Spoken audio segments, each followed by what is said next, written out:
What's going on? It is Wednesday, December 9th, 2020. I'm Brandon Toy, host of the Ranty with Brandon show. Soon to be named something different that's yet to be determined. We'll see what that turns out to be.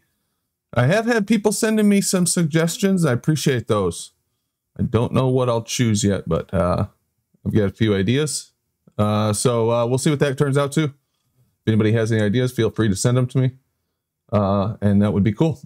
Tonight we have Flat Earth Focker coming in to have a conversation about what's been going on with his battle with Canada and other things. Talk to him about Flat Earth, see where his head's at these days, what's been going on, what he thinks about things that are happening in the world. So that should be interesting. And what else do we have going on? I've got something to show you from a familiar face in the chat, and get your opinion on that. And who knows what else? Maybe we'll talk about what real means for a couple hours. Who knows? I have no idea. You never know where it's going to go. Let's see who's in the chat tonight. We've got Flat for Life. What's up? Mike Dornan, Brandon Cook, Cleary, Skeptical Inquisitor, Sativa, and me. I also used to have a love affair with Sativa. Jay Zima, page 42, Sue Finelli, Talia Zimmer, Talia. Try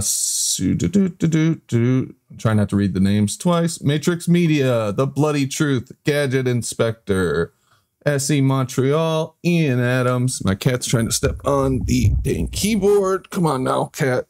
Come on. There we go. Taken care of. And I think that's about it. Derek Lemire. There we go. How's it going, everybody? Going pretty good here.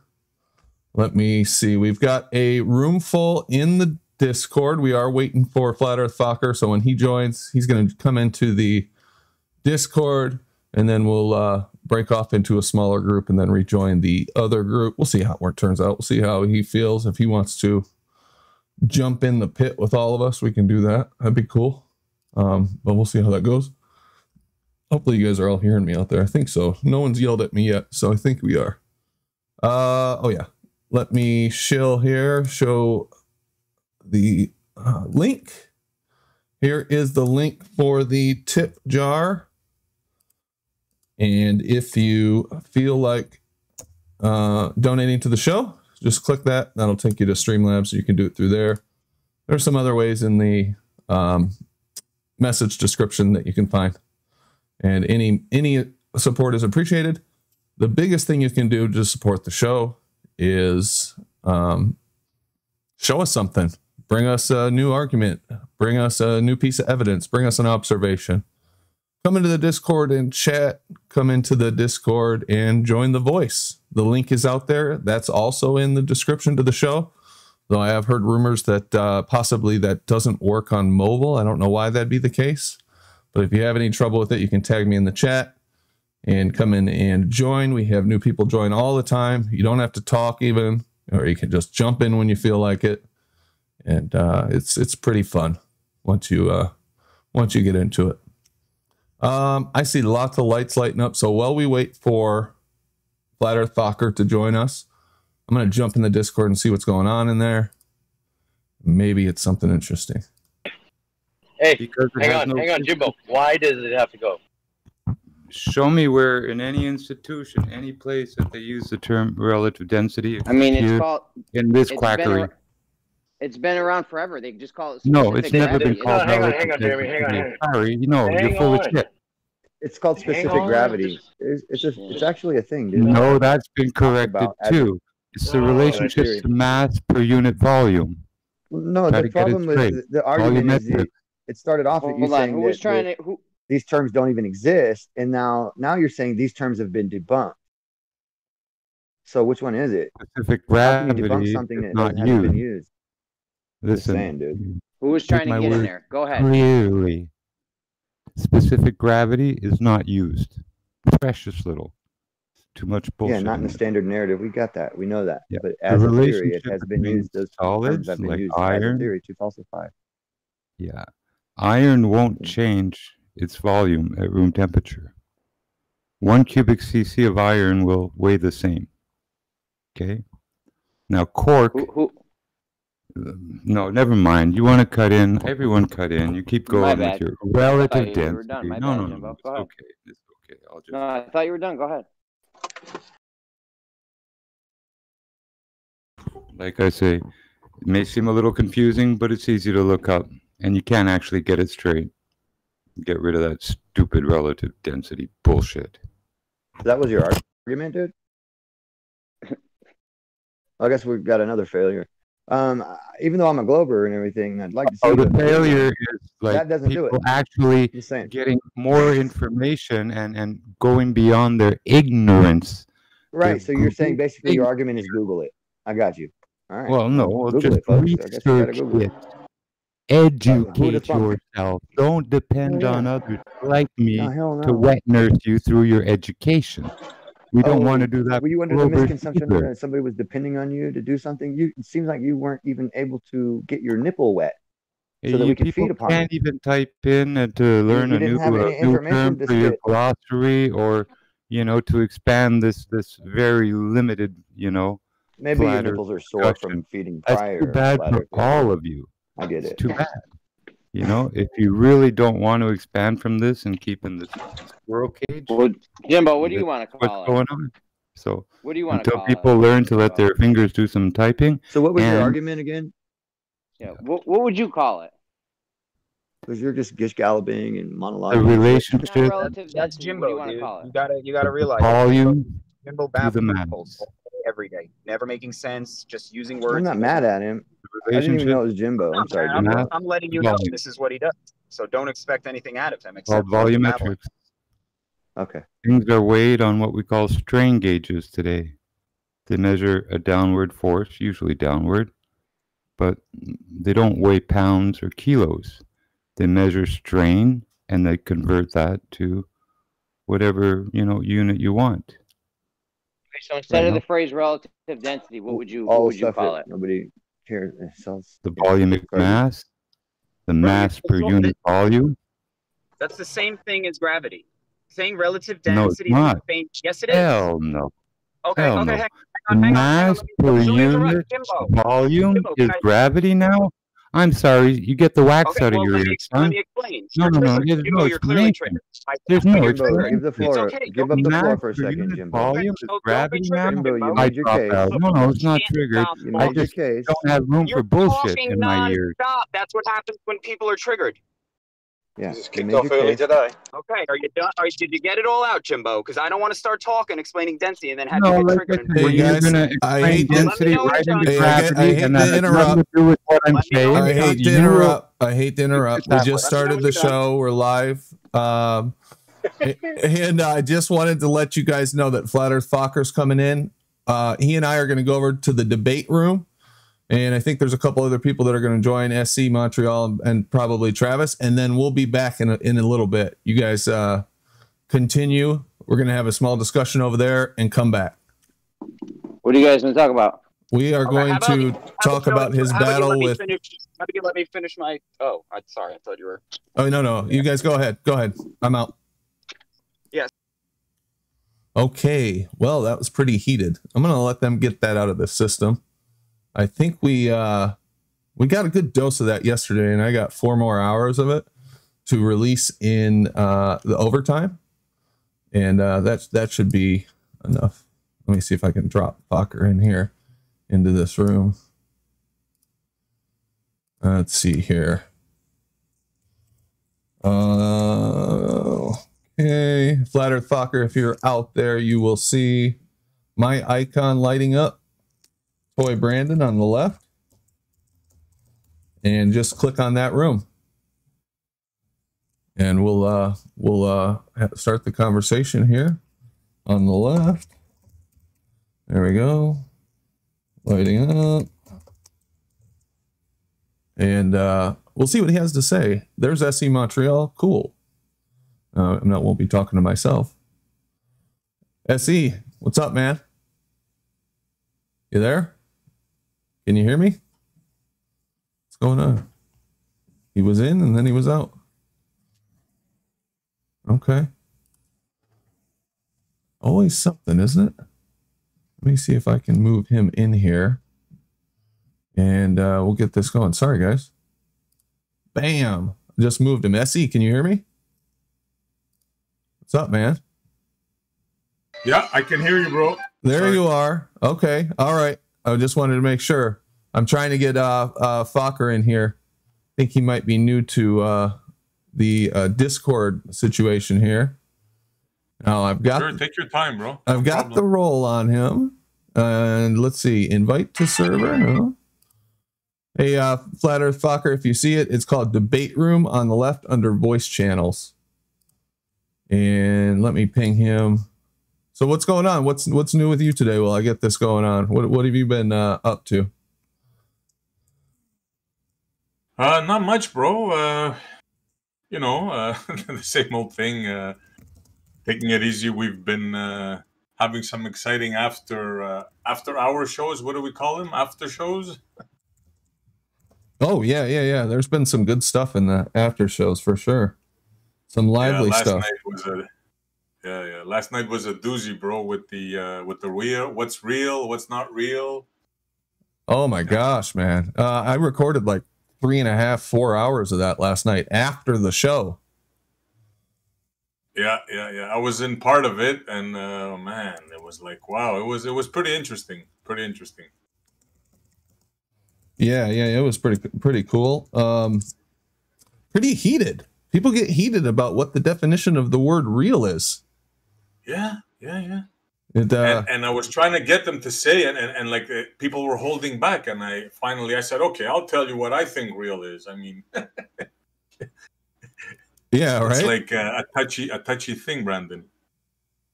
Yeah, it is a touchy thing. And here's the thing with that word real. It has so many different meanings. It's almost a meaningless word.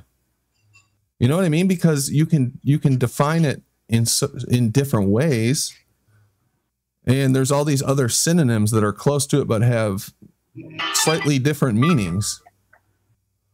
So I don't think that's the best word to pick when you're talking about what is reality and what is, what's real and what's the opposite of real.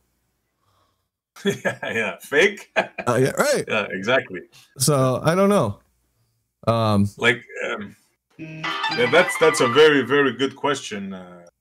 Like there's real and then there's physical. I mean, I don't know. I mean, I gave my explanation what I think real is, right? Real is we experience reality, right? Yeah. I'm real, you're real. I mean, it has to have boundary. It has to be an object, right? If we're talking science, for example, physics, right? I mean, we surely can agree we can't do physics without a physical object, right? Absolutely. So then let's define a physical object. Okay, something which has shape and something which has boundaries, right? I mean, it's not that hard. No, I agree. And let me see here. I see Flat Earth Fokker in the chat still. He's in here, but he doesn't seem to be getting my messages. Fokker, if you're listening to the show out there, you'll see it, Debate Room on the left, and you'll see me and SE will lighten up out the bottom. It's like the bottom voice channel. Just click on where it says Debate Room, and you'll be in the right spot. I didn't even think about it when I invited you to join this, that you guys are both Canadians. So this is perfect. You'll probably know a lot more about what's going on in that country than me and can ask better questions. As a matter of fact, I have something interesting to say when Fokker comes on. Some news we got here in Montreal just today. Oh, okay. All right. Interesting to everybody. Cool. Yeah, I'm trying to get a hold of him right now. Is he in the chat in there? What's up, Michael Healy? Let's see here. All right. Well, hopefully he'll join us here pretty quick. It's like he's right out there, but I can't get him into the room here. So we'll give him a minute and then get back to him. Sure. Where do you see him? I don't see him anywhere. You see him in the general? Well, yeah, he did. He posted, he said, hello at 5:15. And then I responded. I'm private messaging him too. So I don't know if he's having trouble with Discord or something. You know, he might have got knocked out or who knows, had some kind of issue. So we'll give him a minute. Yeah, I see him at 5:15. Yeah, there he is. Yeah. Yeah, and he's green. He's lit up, so he should be out there. He's probably trying to get in here and having an issue or something. Yeah. There shouldn't be any settings that I have to change. I don't think. No, it should be all good. He has roles, right? You gave him roles? Yeah. I gave him all the roles he needs. He's got everything he needs. He should be able to come in here. But we'll see. Let me add this role to Randy too. I see him joining in here. In fact, I'm just going to pop him over here. Bam. Hey, Randy. Not 100%. Hey. Oh, were you talking over there? In the other room? I just moved you to the debate room. I'm sorry. I didn't see you. Right, okay, that's fine. Yeah, that's fine. Yeah, we're waiting for Flat Earth Focker to come in here. I thought maybe you might want to join us. Yeah, sure. See what's going on. So what's going on with you? Well, I think I'm going to be doing a change.org petition. Change.org? Or so. Yeah, I want to try and change the laws in the UK about euthanasia, you know, allowing your loved ones to pass peacefully without having to watch them suffer any more than they need to. My mum was, you know, she was unable to stop. She was unable to eat as of basically 2 weeks ago. So she's had no food and no drink, no liquids for 2 weeks. And she was already weak anyway with the motor neurone, and she was only like 5 stone then anyway. But you know, she's at the point now where everything's failing.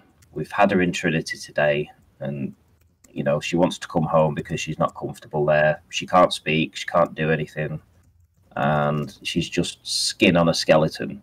And it's horrible because you're actually having to be forced to watch as they don't give her an intravenous drip to give her any liquids. So we've been giving her ice lollies, you know, breaking up ice lollies, and like today, like this morning, over an hour, I gave her 4 ice lollies this morning. This afternoon when she was in Trinity, I gave her another 4 over an hour when she was in Trinity.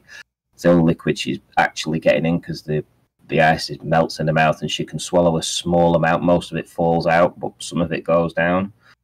But you're actually forced to watch as she literally starves herself to death because the government won't allow anything other than a natural death.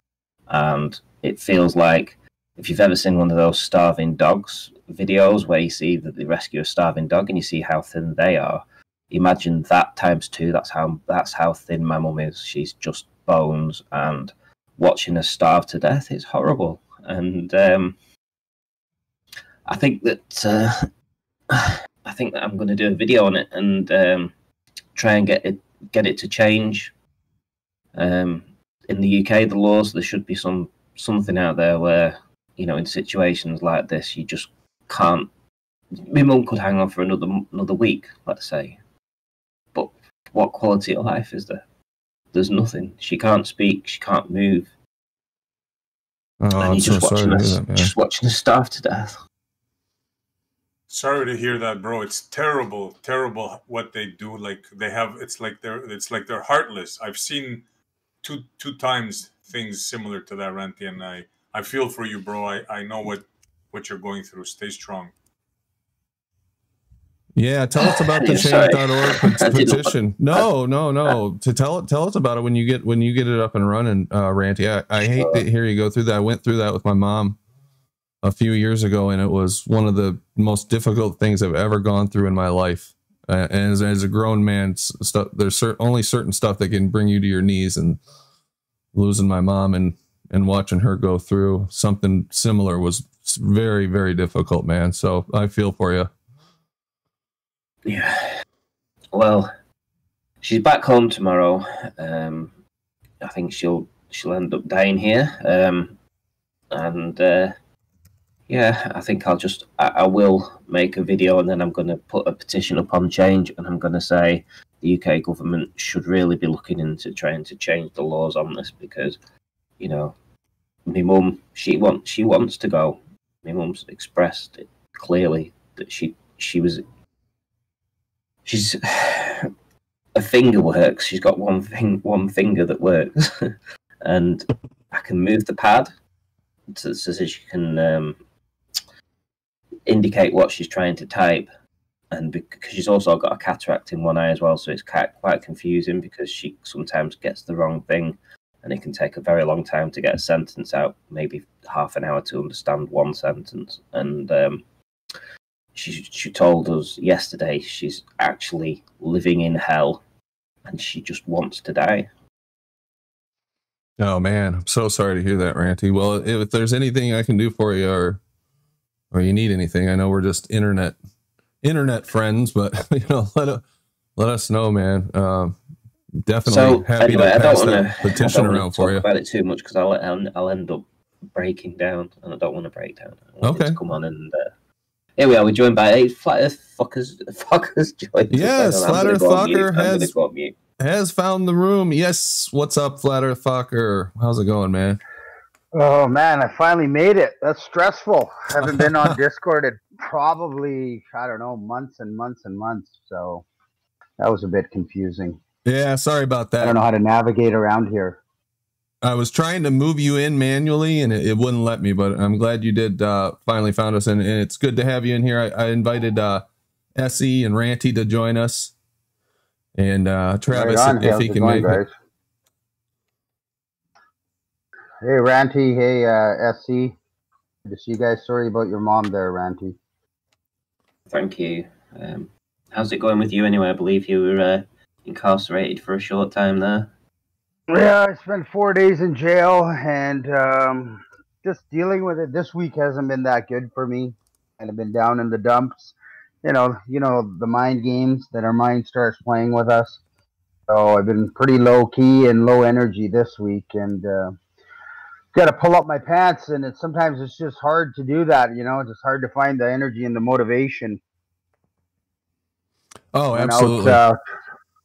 Tried to go for a coffee yesterday at McDonald's with a friend, and the security guard was just being no, I don't want you in here. Wouldn't answer any questions about, the so-called mask policy and all that. The police were called. My friend got triggered and was yelling, and I'm like, well, that doesn't help when people are yelling, right? That's not going to get any kind of result. So, just dealing with, like, getting out in the world sucks, just having to run errands. So I stay at home, but then I get depressed being cooped up in a small little condo, right? When I'm used to being out and about all the time. So this is not my normal, day-to-day activities and how I live life. So it definitely takes a toll on the psyche and then the emotions. So trying to stay strong, man. Good to hear. Yeah, that's what I wanted to hear about. I was very impressed, might be the right word, that you are standing up for what you believe, and that landed you in jail.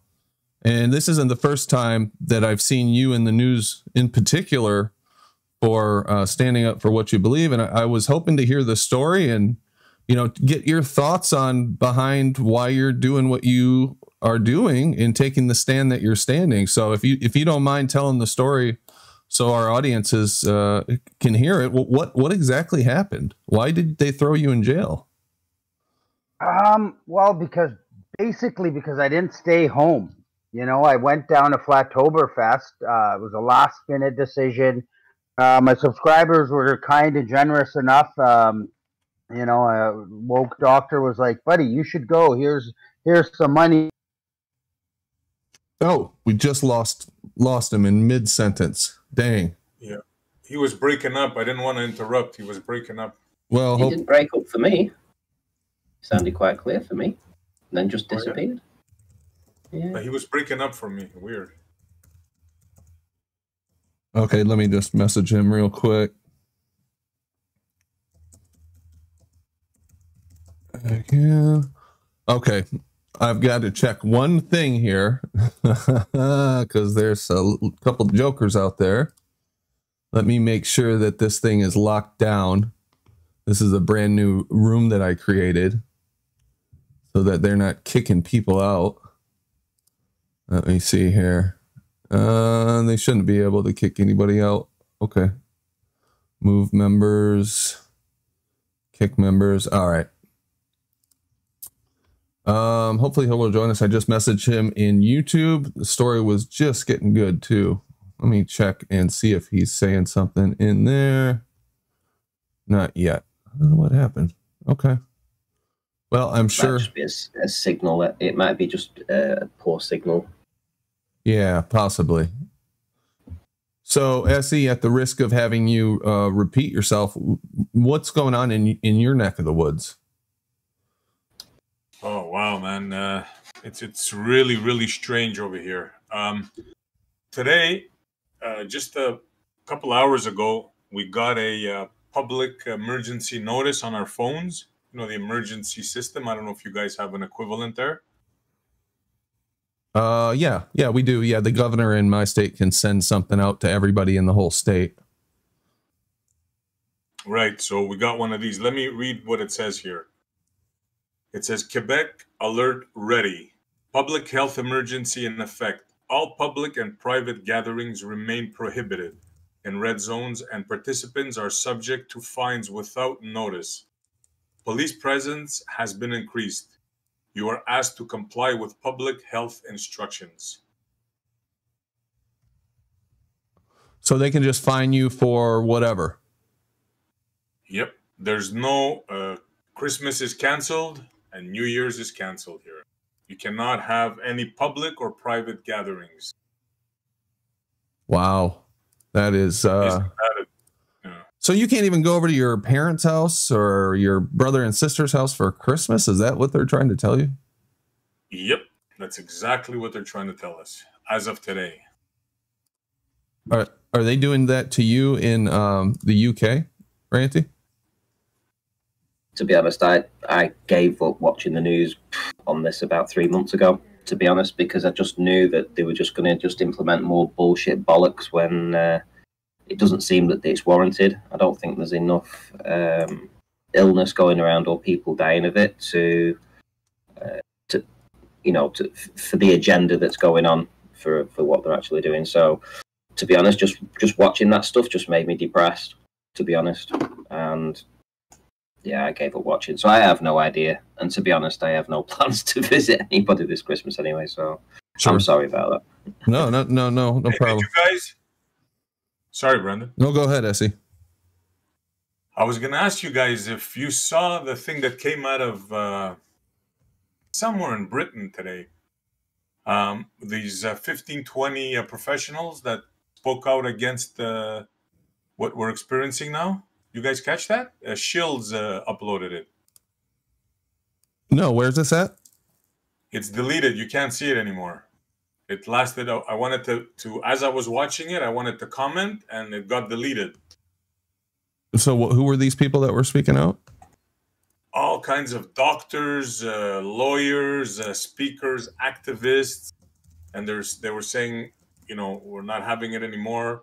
We want to let the people know that this is just a regular virus, and what they're doing, the shutdowns are worse. They're affecting people worse than the virus. And man, it was so good. And I was just about to send it to you, bro. You were one of the people I was going to send it to, but gone.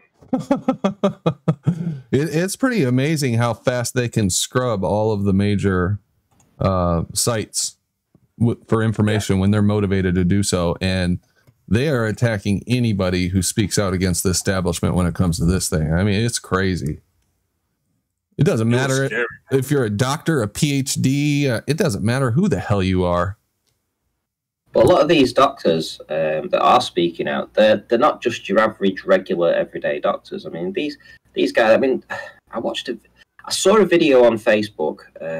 It may have been in the past week and a half. In fact, I think I might have mirrored it actually, or something like that. Or sent it to someone, and it was like the head of virology in the UK, or the head of virology in a very high up university or something, was speaking out about this, saying that it's nothing, it's not what they've said it is, etc., etc.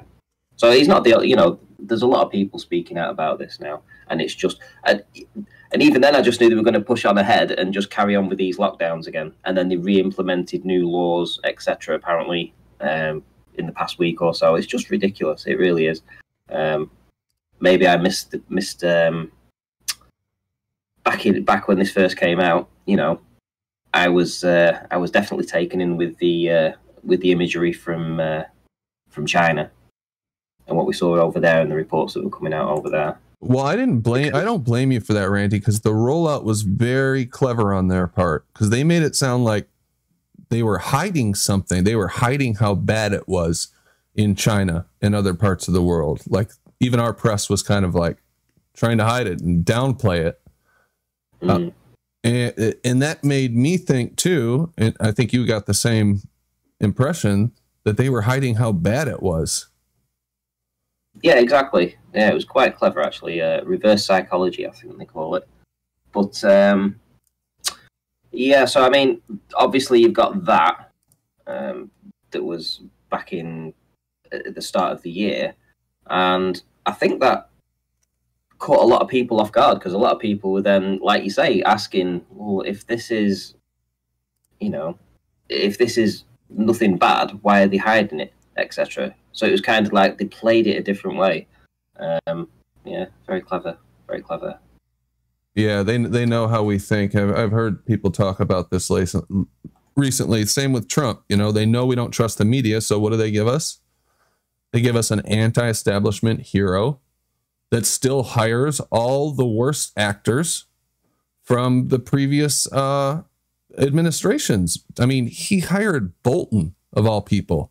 The people who he brought into, and you know what? There's still part of me that likes the guy.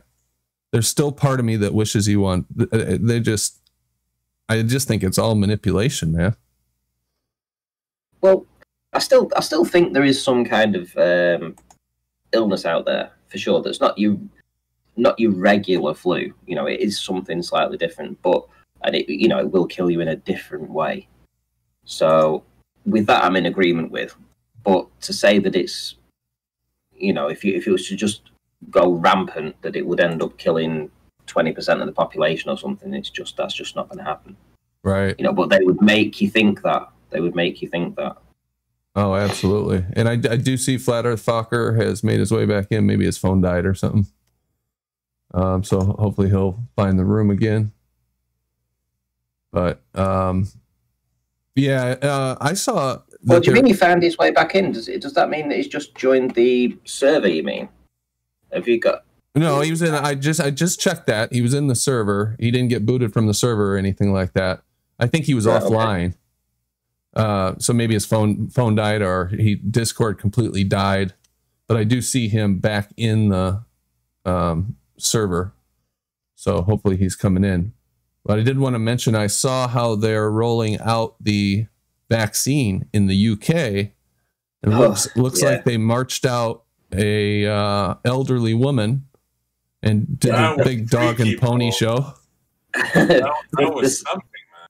The second guy to take, the second person to take it, believe it or not, was called William Shakespeare.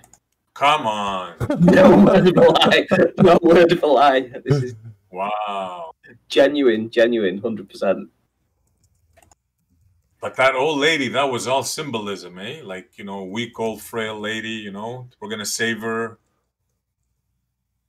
Oh, it was something. And you know what? I saw this news broadcast, and it was with that guy who used to have a show over here in the United States. I can't remember his name off the top of my head, but he was like a comedian news guy. Anyway, you guys would know it if I thought of the name. And he was talking to another guy, and this other guy's describing the rollout. And then he says, well, you know, even with this vaccine, we can't be sure that she won't catch COVID-19, or that she could still spread COVID-19, but it won't be as bad. And this is the word, probably won't land her in the hospital. So listen to what he just said. He said, you can still get it, you can still spread it, and there's still a chance you'll land in the hospital when you take this thing. Test. Yo, there you are. One thing we I don't know what happened there. Wow. Well, we could ask Conspiracy Cats, because he's got coronavirus right now. So when he gets better, maybe ask him how bad it was afterwards. Oh, he does have it. He's doing all right though. Yeah, it would seem so. Yeah, he's had 2 or 3 shitty days apparently. Not too bad now though. Okay, is it respiratory, Ranty? Well, is it a chest thing? I don't know, because I haven't really spoken to him that much, to be honest. So we're due to have a chat tomorrow. Apparently, just spoke to him before, so we'll see how that goes. I'll find out. I'll ask him. Cool. All right, so Fokker, maybe we'll pick up where we left off. You were just right, Fokker. When did I get cut off? I didn't even notice. Did you guys hear the phone ring? No, it just. Your phone rang. Right. Yeah, well, I'm on my laptop. His name. I was talking and I'm on my laptop, but I guess I was connected through the web browser. I don't have the app on the laptop, but which I did install right now. But my phone rang, and it was a security company from yesterday following up with me with, you know, what happened at McDonald's. Did you guys hear any of that when I was telling you? Oh, yeah, you did when I was telling you how my day's going, right? Yeah, just the McDonald's part. And then you were about to tell, you were in the middle of telling us about the trip to the conference. And I think that's where you dropped off. Okay, so yeah, so I went. I guess I'll just. I don't know what people heard, but so I went down to Flattoberfest, and you know, I'm landing back at. Did you hear when I was having a conversation with another passenger? Did I tell you about that part yet? No, I don't think so. Oh, okay. So I'm flying back. It's 3 flights getting back from Carolina, North Carolina. I left Karen's house at 9:30 in the morning, I believe, Eastern time, and then 9:30 or 10, and you know, and then I get to the airport early, and then I have 3 flights, and I land in Vancouver at 9:30 at night. So that's 12 hours there, and then you add the time difference, 3 hours. So it's been a 15-hour day for me already. And I was sitting on the plane talking to another passenger who was coming in from Oklahoma, I believe, and she was coming to visit her mother who's dying, who's sick and dying as well. So she was coming into Vancouver for 2 weeks into Canada. And I was just talking about the quarantine and that, and I was telling her, you know, forget about it, don't listen to them, just go live your life, go visit your mom, you know. And she's only coming for 2 weeks. And then she's like, I think I got to quarantine for 2 weeks. And I was just telling her to ignore that. But maybe another passenger or the flight attendant heard the conversation. So they'd already phoned down that there's a passenger. And, of course, they have my name from the seat that I'm coming down and I'm planning not to quarantine. So that was the first thing I guess they were expecting me. And when I get through customs, on the plane, they give you a form to fill out about quarantining, right? I guess it's whoever's coming in is agreeing. Fill out your information, and then you agree to self-imprison yourself. Well, I didn't want to fill out that form, and I didn't fill out that form. And I came and handed it to the Border and Customs officer, and she goes, "Where's your form?" And I go, "Oh, it's right here." And I hand it to her. She goes, "You didn't fill it out." I go, "No, I don't want to fill that out. I don't need to fill that out." So she asked me again, "You're not going to fill this out?" I said, "No." She goes, "Okay, go over there and talk to the health officer over there in their office." So I head over there, and they're all freaking out that I'm not wearing a mask. And then they're trying to tell me that I need to fill out the form and I need to quarantine. I'm coming in from out of the country. Just a bunch of young kids. You know, there was a couple of young kids. This guy was maybe 23, 24, and the girl looked like she was about the same age. and she was his supervisor. And then they're telling me I need to fill out the form, and I'm asking him, well, it doesn't apply to me. I go, well, I looked up the definition of a traveler, and the definition of a traveler is a person. And as far as I know, the legal definition of a person is a fictitious entity, right? And she goes, I'm not a dictionary. If you need a dictionary, look up the definitions, but you need to fill out this form. And they had the RCMP waiting off to the side because they were expecting me and that I might be a bit of a problem. And so I've been traveling for a long time. My trip, it's been 15 hours. I'm pretty tired. It's like 12:30 at night for me. And so I get her to agree that I'm a living man, and I fill out the form with under duress with all my rights reserved. And so I go through. But then they stop me at the next area and they want to check my bags. So these customs agents ask me where I'm coming from, and they see my shirt, Flat Earth, on there. So I flat smacked them. They'd seen behind the curve, and I said, no, you got to watch 200 proofs. But anyways, I had a good 20-minute flat smacking with those guys, and I gave them a card. And then I go on my way, and I get the next day. I wake up, I go to my friend Jay Zima. He's in the chat right now. I go to his house. We're working on some paperwork because I got denied boarding and banned by Air Canada a couple of months before that in August. Well, my phone rings, and it's my daughter calling me, and I'm thinking, is she okay? She never calls me. She's self-sufficient. She comes home from school. And she's okay, right? She's self-sufficient. So I'm like, I hope nothing's wrong. So I answer the phone. She tells me the police are there. And I guess the police, she hands the police the phone. They ask me why I'm not home. And I go, well, I don't need to be home. I'm living my life. And then they said, well, you're not home, so you're going to get a ticket. And I'm like, how much is the ticket? They go, $1,150. And I go, whatever. I go, leave the ticket. I go, I don't want that ticket. I can't remember what I said. Along those lines, I asked them. I think I asked them, what authority are you acting under? And of course, the police never answer questions, right? So I left. He goes, well, we're going to be back tomorrow to check on you again. And we're going to be back all the time. I go, okay, whatever. I'll be there tomorrow. So I stayed home all day the next day waiting for the cops to show up. And the guy shows up at 7:30 at night. And he says to rip up the ticket from yesterday, and he's going to serve me with another ticket for the day before. So he leaves. I go, whatever. And, it's like toilet paper to me. And the next day I go about my business. So that was Wednesday, Thursday. So Friday I go into the the police station to return the ticket to them, right? I write no consent, no contract, leave me alone, stop trespassing, stop harassing me, don't come to my house. Well, I guess that's their proof that I wasn't at home, so then they're going to issue me another ticket for the Friday. But I already leave the police station because they don't let you in. I was talking to somebody on speakerphone, and it took they said, well, send somebody down. Well, they took so long coming down that I just left my paperwork. I slid it into the inside glass doors, and I left. And then Saturday I was out all day. Sunday I was out all day. Monday I'm out all day. I guess they were coming by to check on me. And, well, I guess they decided this guy's not staying home. What do we do? They go, well, I guess we better arrest him. We've given him 2 tickets. The second ticket, they hadn't actually served me.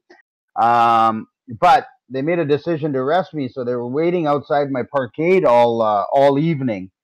And I come home at about quarter after 11 at night, and the cop cars were waiting there as soon as they see my car because of this is also because of a neighbor that doesn't like me, a guy in my building.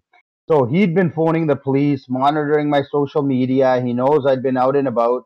The day before, I went to the rally here, and I actually gave a speech about, what's going on, about the quarantining. And I was telling people, fuck, forget about quarantining, right? That's self-imprisonment. I got a ticket, but just fight the ticket. We got to live our lives. This is tyranny. So, so this neighbor had been calling the police. He gave him information about where I park, how my car looks, and all that. And when I pulled in, the police put on their lights, and pulled me over as I'm going into my underground, and then he tried to get me to get out of the car and said I'm under arrest. And I said, I'm not getting out of my car. I'm going to go park my car because you're just going to tow it. And he goes, and you know, he let me park my car, said he's going to follow me to my parking spot. And as soon as I get out of my car, I was trying to turn on my camera, and because I already had it on, but it turned off, right? It's a new phone. And as soon as I got out of the car, they gave me about not even 10 seconds to try to get my camera on. It wasn't turning on, and then they basically grabbed my arms and arrested me and took me to jail. And while I was in jail, the other officer that gave me the first ticket came by and gave me a second ticket, said he's going to leave it in my property with my belongings.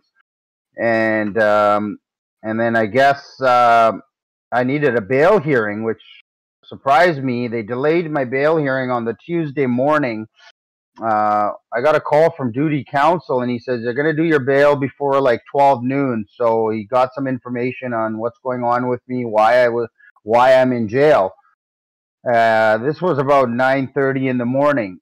Well, it wasn't until I'm sitting there like figuring out like what's going on. When's this call coming? I want to get out of jail. I've been in there for, you know, that was 10 hours, 11 hours go by, 12 hours go by. It's past noon, past 1 o'clock, 2 o'clock, 3 o'clock. And I'm like, holy shit, am I ever going to get out of here? So they do my bail hearing at 3:30, and I find out they've got a federal prosecutor that's taken on this case. Holy shit. It's a federal contravention, apparently. That's what it said on my ticket as well, federal contravention. And she basically went through like 20, 30 minutes about what I'm doing, how I went to Flattoberfest, how I go to anti-mask rallies, and how I don't socially distance, and all of this kind of stuff. I guess the cops had been watching all of my YouTube videos. So they had it like at this time, in this video, he's doing this and he's doing this. So she basically said he's a threat, he's a potential harm to society, and keep him locked up. So I had to like, what the hell? I'm like tired. I didn't sleep properly. I was in jail. The cops kept waking me up, you know, to serve that ticket and try to get my name out of me because I didn't have any ID out of me and ID on me, sorry. And I started going on, no, you can't leave me in here, blah, blah, blah. I'm arguing my case. The duty counsel said a few things on my behalf. In the end, the judge decided that, you know, he can't release me on my own recognizance because it's obvious that I don't respect, you know, the Quarantine Act and all these measures by the health officer, Bonnie Henry, that I'm not socially distancing. I'm not doing, you know, I'm not following what they're saying to do, wearing masks, etc. So he didn't keep me in jail till my trial, but at the same time, he didn't want to let me in on my own recognizance. So what he did was said somebody needs to come in and sign a surety and put up bail. Then they're going to be responsible for you finishing your quarantine. Because he goes, you have to finish your quarantine. A week had gone by since my trip. So he goes, you got to finish your quarantine another week. He added a couple of days. Yeah, it's so fucking retarded. I've been out and about for a week. Now you want me to quarantine for the other week. It's such a joke, right? And you obviously had been showing no symptoms or anything, right? No, you weren't ill or anything like that, right? Nothing. Yeah. And they're basing it all on this, you know, BS, asymptomatic nonsense that everybody's afraid of. So he decided that somebody needed to sign a surety, and I go, okay, that's fine. I'll get somebody to sign it. I need a phone call. I hadn't called a lawyer the night before. They said, do you need a lawyer? I said, no, I don't want a lawyer. I thought I'm just going to go at night for overnight in jail for the night and get out in the morning and whatever, have some paperwork and show up to court later. Because I'd been to jail in my, you know, in my younger days. And so I didn't think about calling a lawyer. I didn't want to, because as far as I understand now, if I get a lawyer, then I'm consenting to their jurisdiction, right? So I'd learned that much at least. Well, he went with the surety, and I go, okay, he goes, somebody has to come into the courthouse during business hours and sign this. Well, the court closes at 4 o'clock, and now we're already at almost 4:30. So I knew I'm staying in jail for another night because nobody can sign that paper. Well, after I get off the phone and all that, I find out that I asked to use the phone. And then the guard, who's actually like a private security, just this old man, he's not even a police officer. He says, okay, I'll see if I can get you the phone. But then a cop comes in and they say, well, here's another call from the JP. You need to sign this order where you're going to finish your quarantine and listen to Bonnie Henry's directives. That was what the judge ordered me to do. And so I said, okay, whatever, I need to use the phone. And the cop's like, well, you're getting transferred to jail right now. The pickup's coming. You're going to a bigger jail, like a real jail, not just the jail at the police station. Pre-trial, they call it. And I said, oh, she goes, they have phones over there. So go over there and use the phone. You're not getting out today. And I'm like, okay, whatever. I'll get over there and use the phone. Well, like the transfer happens, the van picks us up and drop us off. But as soon as I get to the jail, all of a sudden, because I've traveled out of the country and I could be COVID positive and I need to be in 2-week quarantine period, I could be asymptomatic, all this nonsense. Well, now they think I'm COVID and I'm going to kill everybody, possible COVID, and I'm going to kill everybody in the prison.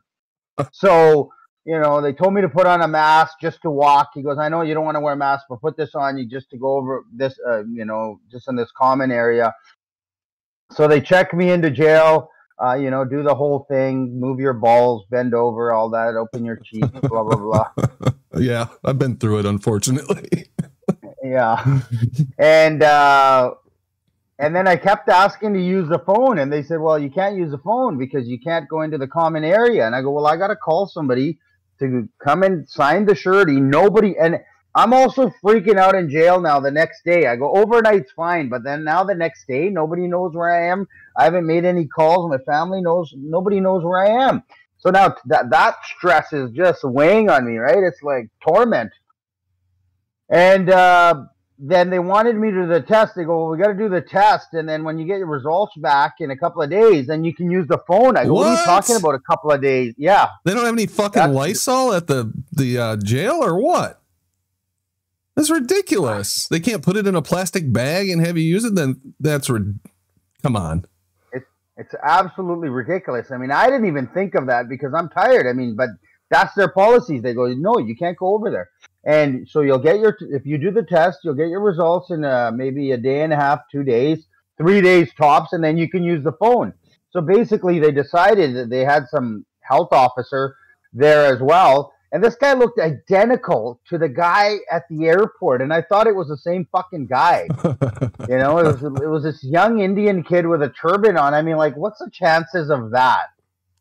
And the guy looked identical, but obviously they were both wearing masks. But I mean, he looked identical, like the body style, size, all of that, right? Height. And so they decided I'm going to be what they call droplet protocol is what they called me, whatever that means. And so I'm in segregation.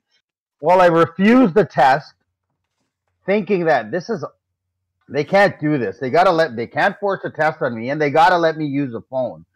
So they didn't let me use a phone that night. Of course, the guards are assholes. They just ignore you. They think you're a fucking criminal. They said, talk to the supervisor in the morning. Well, when I went to talk to the supervisor, he's like, okay, when your test results come back, you can use the phone. I'm like, I didn't do the test. He goes, well, you need to do the test. And I kind of like get angry. And obviously, as soon as you get angry, they just ignore you. That's a lesson I learned, right? As like the guy next to me, even though I wasn't allowed out of my cell, I started kicking the door and yelling and screaming. Like the guy next to me is like, buddy, stop doing that. Stop being a little bitch. You've been in here for an hour. Stop making noise. You're making it worse for yourself. So then I had a conversation with him because I'm like, dude, I just want to use the phone. And he's like, no, man, if you start making noise, you're going to make it worse for yourself. They're just going to ignore you, blah, blah, blah. He goes, that's how it works in prison, right? And he'd been in there for, I don't know, months and months. And it wasn't his first time in jail either. So after that, I stopped making noise and, tried to play the nice game with the guards. So the next day, the supervisor comes in and he's like, you know, he told me the same thing. You can't use the phone unless you do the test. We can't let you out in public. Like, this guy's seriously afraid of COVID. He goes, I can't have you contaminating my prison. It's just like such a joke. And I can't argue that COVID is bullshit, right? Because they're buying into it 100%. So he took a number down. I had one number memorized because of today's day and age. I don't have numbers memorized. So I call my friend. I go, here's the number of a friend who's not even a truther. Because I didn't think that he would be working. I don't want to give the numbers of my wife, my brother, because I know they're working. So it's pointless for me to give that number out because they're not going to be able to do anything to help me out. Well, I guess my friend had to go in. He sold his business to someone, but they're still in the transition phase, and I guess he was in there running that business for this family member that day, so he couldn't leave. And I have no idea what's going on in jail. They don't give you any updates or anything. And then, luckily, by this point, my friends had realized that. So the supervisor did make that call to my friend. But I guess at this point, my friends realized that something's wrong, and then the media started reporting on my case that I defied the quarantine order and that I'd been arrested. So on the outside, people knew that, you know, I was in jail, but I'm in jail. I don't know what's going on in the outside world. So I was just tormented to that, and that was Wednesday. Now Thursday, finally on Thursday night, I was thinking, shit, if I can't make a phone call, I'm going to be in here for 2 weeks because they're not going to let me use the phone until my 2 weeks is up, quarantine. And they're going to start from the day I got into jail, not the day I landed. So they don't care that I landed a week ago. They're going to start the 2 weeks from the day I got into jail. And I'm like, holy shit, I'm going to be segregated with no phone calls. So I had to play around in my head. Should I do the test? Should I not do the test? What if it's positive? Because there's so many false positives. You know, all this anguish I'm going through. And so finally I said, you know what? I better do the test because I'm already probably going to be in here over the weekend because it's already Thursday. I'm not going to get my test results by tomorrow. I'm not going to get out. And even if I do, I got to make a phone call and that person has to go to court to sign it. I have no idea what's going on with my friend. Why? Because they're not updating me. It's not like the supervisor's not giving me two-way communication. I didn't hear from him all day. So I have no idea what happened if he even called. And then on Friday, he comes in and he says, well, this is what happened and blah, blah, blah. And I'll try to make some more calls for you. He goes, your mom knows what's going on now. But I mean, like, my mom's 70, doesn't speak English that well. Like, she doesn't know about going into courts and signing sureties and all that. But at the end of the day, so I'm thinking I'm not going to get out of here on Thursday. This is before I talked to him on Friday. I said, okay, I'll do the test because I'm not going to give her something. I'm already going to be in here for the weekend. I want out on Monday. So I need that test. I need it to be negative. I need to use the phone on on Saturday or Sunday over the weekend, and I need to get out of here by Monday. But luckily I did get out. There was stuff going on the outside, my friends, and then, my wife had found out.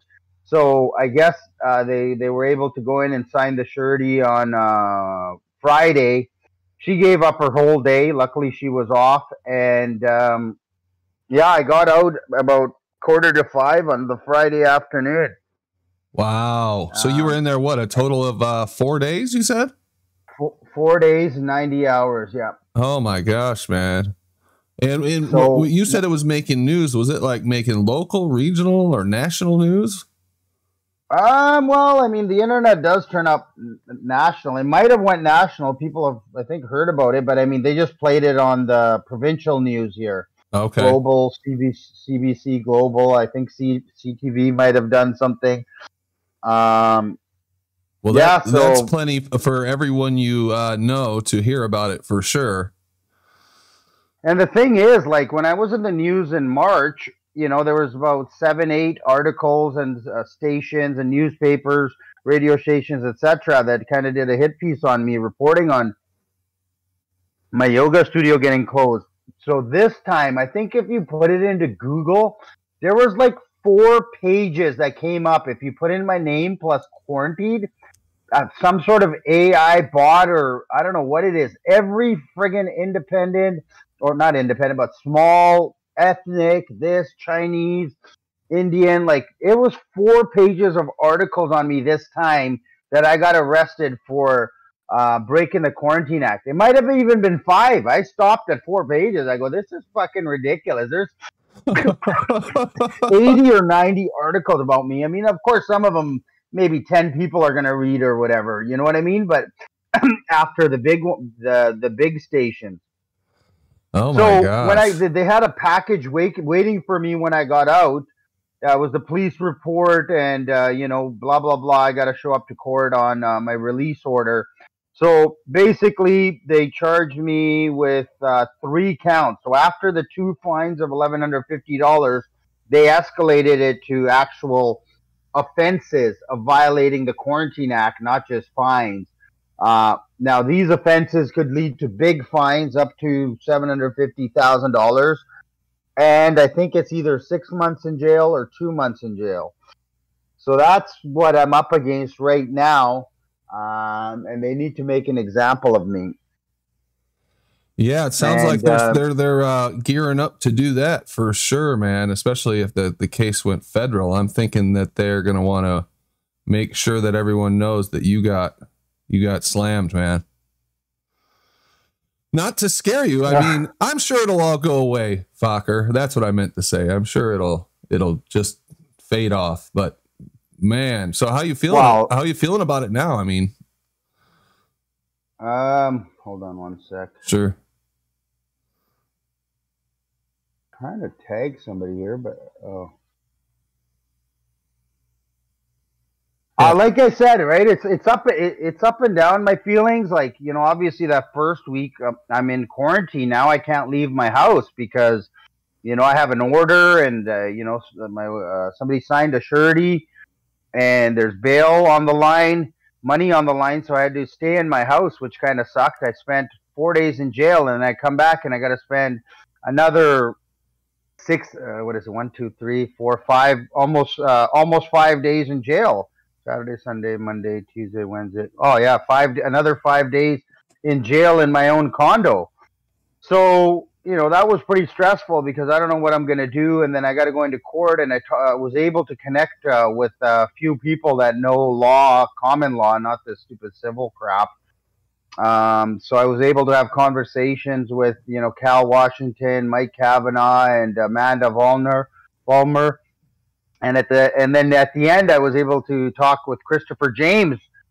You know, the other people were giving me advice and helping me out and helping me do the paperwork.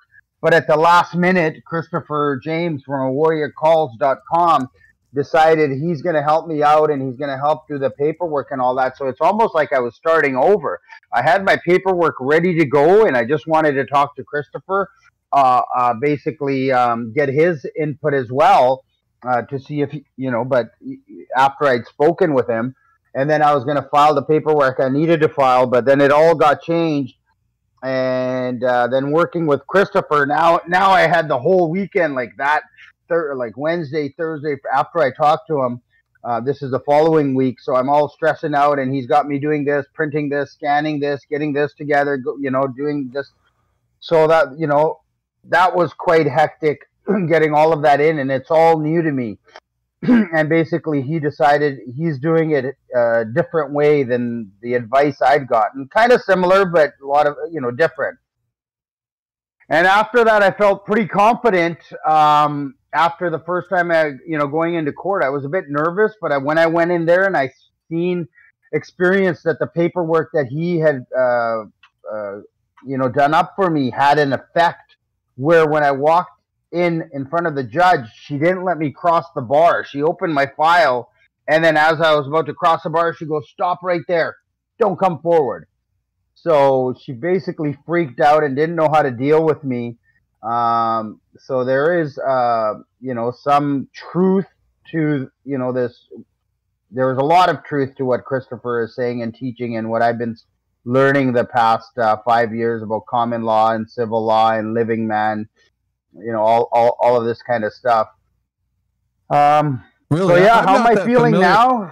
I'm not that familiar with that stuff. I'll have to look into it. Keep an eye on what's going on with you. We've got quite a few people around here that are regulars on the show that get into the common law versus civil law, all that stuff.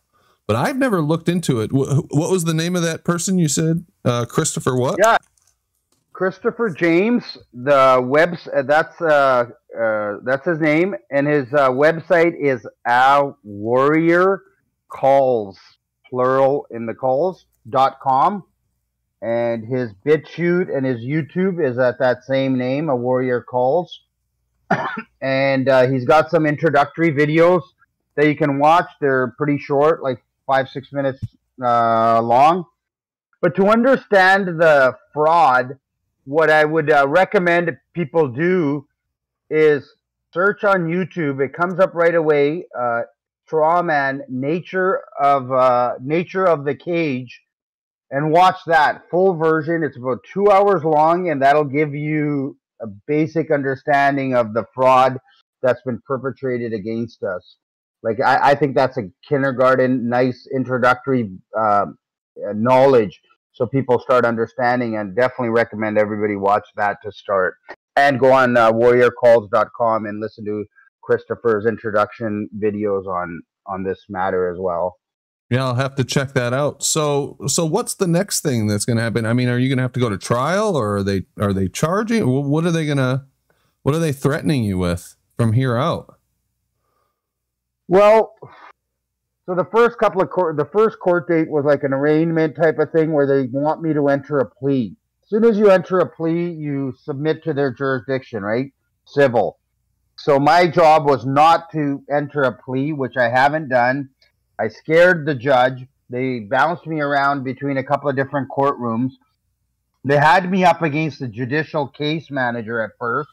She's just basically saying, we have these dates. Are you available? And I didn't answer her questions.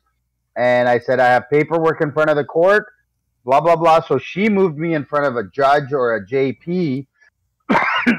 And then by that time, she understands, the actual judge understands the paperwork. So I scared her. Like I said, she didn't let me cross the bar. I left.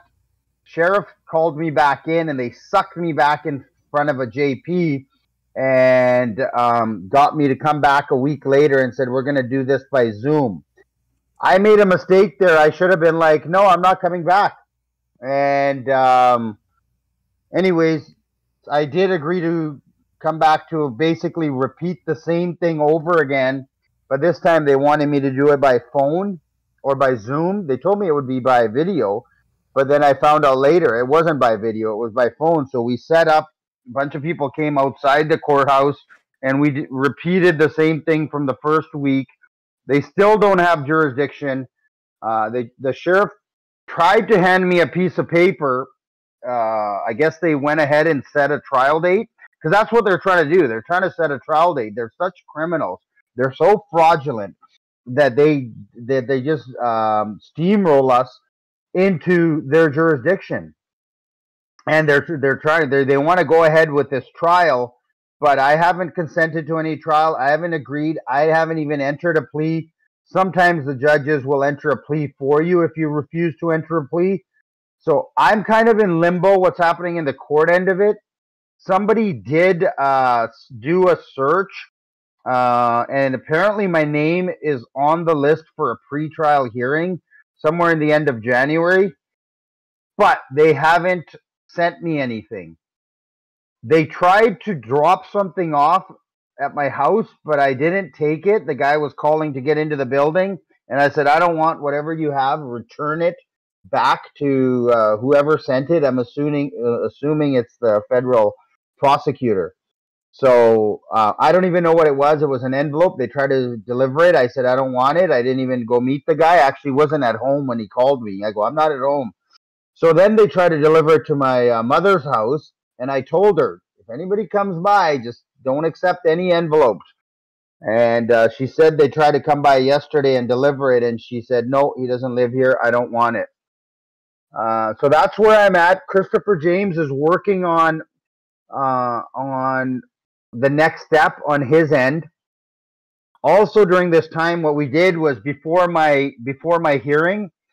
That's why there was such a rush when Christopher met me, because my hearing was on Monday at 9 a.m. So by Friday, before the court closed, I had to get paperwork together. Christopher pulled an all-nighter trying to get my paperwork ready, and he did a fantastic job. He said it's his best paperwork he's done. And what happened is we established a common law court called the Parhar Court. And I started a YouTube channel called the Parhar Court that's going to be dealing with the legal stuff. Somebody mod can put it in there. Yeah, can I get a wrench, how do you spell it? Yeah. I'll mod you, so you can pop it in there. Let me just type something. Hold on. Okay. There we go. Yeah, that'll be easier. There you go. You should be all set now. Cool. So it's called the Parhar Court. Yeah, that's my last name, and that's the court that I've started. And basically, I've put the premier of the province, the health minister of the province, the attorney general of the province, this federal prosecutor, and the chief, the police chief or the head of the police that arrested me. I filed a claim against them for trespass and harm against me. So now what that did is that opened up a court that is higher jurisdiction than their civil procedure court that they're operating under, their commerce court, this contract, which is just about money, because that's all they want. They just want money. They want to fine me. They just want money. So we've established that court that has jurisdiction of this court. Christopher thought that by establishing that court, their court cannot proceed until this court has been dealt with. So I haven't been able to speak to him on what's going on, why that's not happening right now, because they seem to want to continue with their stupid civil procedures court. You know, if they're trying to set a trial date. It looks like they're not respecting this Parhar court right now, and Christopher's loving it. He's like ready to lay the smack down on them. So that's all I can say in terms of that. But sure. These people need to answer. Their 21-day deadline is over. So we're going to give them a little bit more grace, because Christopher says we'll give them like 21 business days, give them a few days for the registered mail to have gotten to them. And next week, he's going to take the next step towards that. Now, what these men and women have done is they've went and hired a lawyer. Well, the attorney general hired a lawyer, or got their lawyer on it. We did receive communication from the lawyer saying they need time to review the information that we sent or that we filed. I don't know what time they need, because it's like one friggin' page, right? That's our claim. It's one page. It's fucking simple. You harmed me. Prove that you had reason to harm me and that you had jurisdiction to do this and to arrest me. Otherwise, you're going to be guilty. So I guess they're reeling and trying to figure out a strategy or how to get my court dismissed, because that's what happened in Ontario. But I don't think that's going to happen. So Christopher's going to write a communication back to the lawyers that are handling this, and that's where we're at. So I really don't know I don't have any information further than that. There's going to be some announcements tomorrow on Christopher's show at 8 p.m. Eastern, and then he's releasing an interview with Judy Mikovits on Saturday. And next week he'll have more information as well. And that's 8 p.m. Eastern on a Warrior Calls channel, correct? That's through his website. So you got to sign up for the newsletter. What he's doing is he's using like Webinar Jam. I guess it's a different online streaming service. It's not really publicly available, so you got to give your email, and then you get a notification about when the live stream is. So he'll stream on there. That keeps the video safe, and then he downloads it and then puts it up on BitChute and his YouTube channel a couple of days later. And does it cost anything to sign up for the newsletter, or is it free to log in? No, it's free. Oh, yeah, sweet. It's free. It's just you need your email. It asks for your phone number. Some people say they don't provide their phone number, and it's fine. But Christopher is also it's a good. it's a good database to belong to, because this is going to be the remedy. It's going to be worldwide. You know, it's going to help everybody across the world when the civil procedure fraud and birth certificate fraud and the COVID fraud gets exposed. Yeah, it's really nice to see somebody actually fighting back in a organized manner. You're essentially using their own codes against them. And, you know, obviously we've never been taught any of that. So I hope it works out and they respect this. It sounds like they kind of have to respect it in a sense from what the little I understand.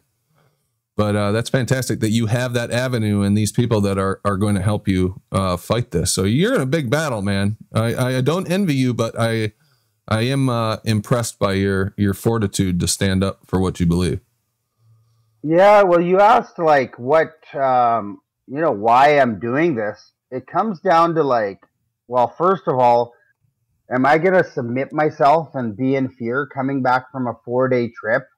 Well, 6 days, 2 days travel, 1 going, 1 coming back. And then I'm going to lock myself in my condo for 2 weeks. Well, I'm not going to submit to that, right? So that's everybody's threshold, whether they're going to listen and fear the government and fear the fines, all of this kind of stuff, and they're going to stay home, or they're going to, or if they have to run out to eat something or, you know, buy groceries or whatever, they're going to be totally afraid.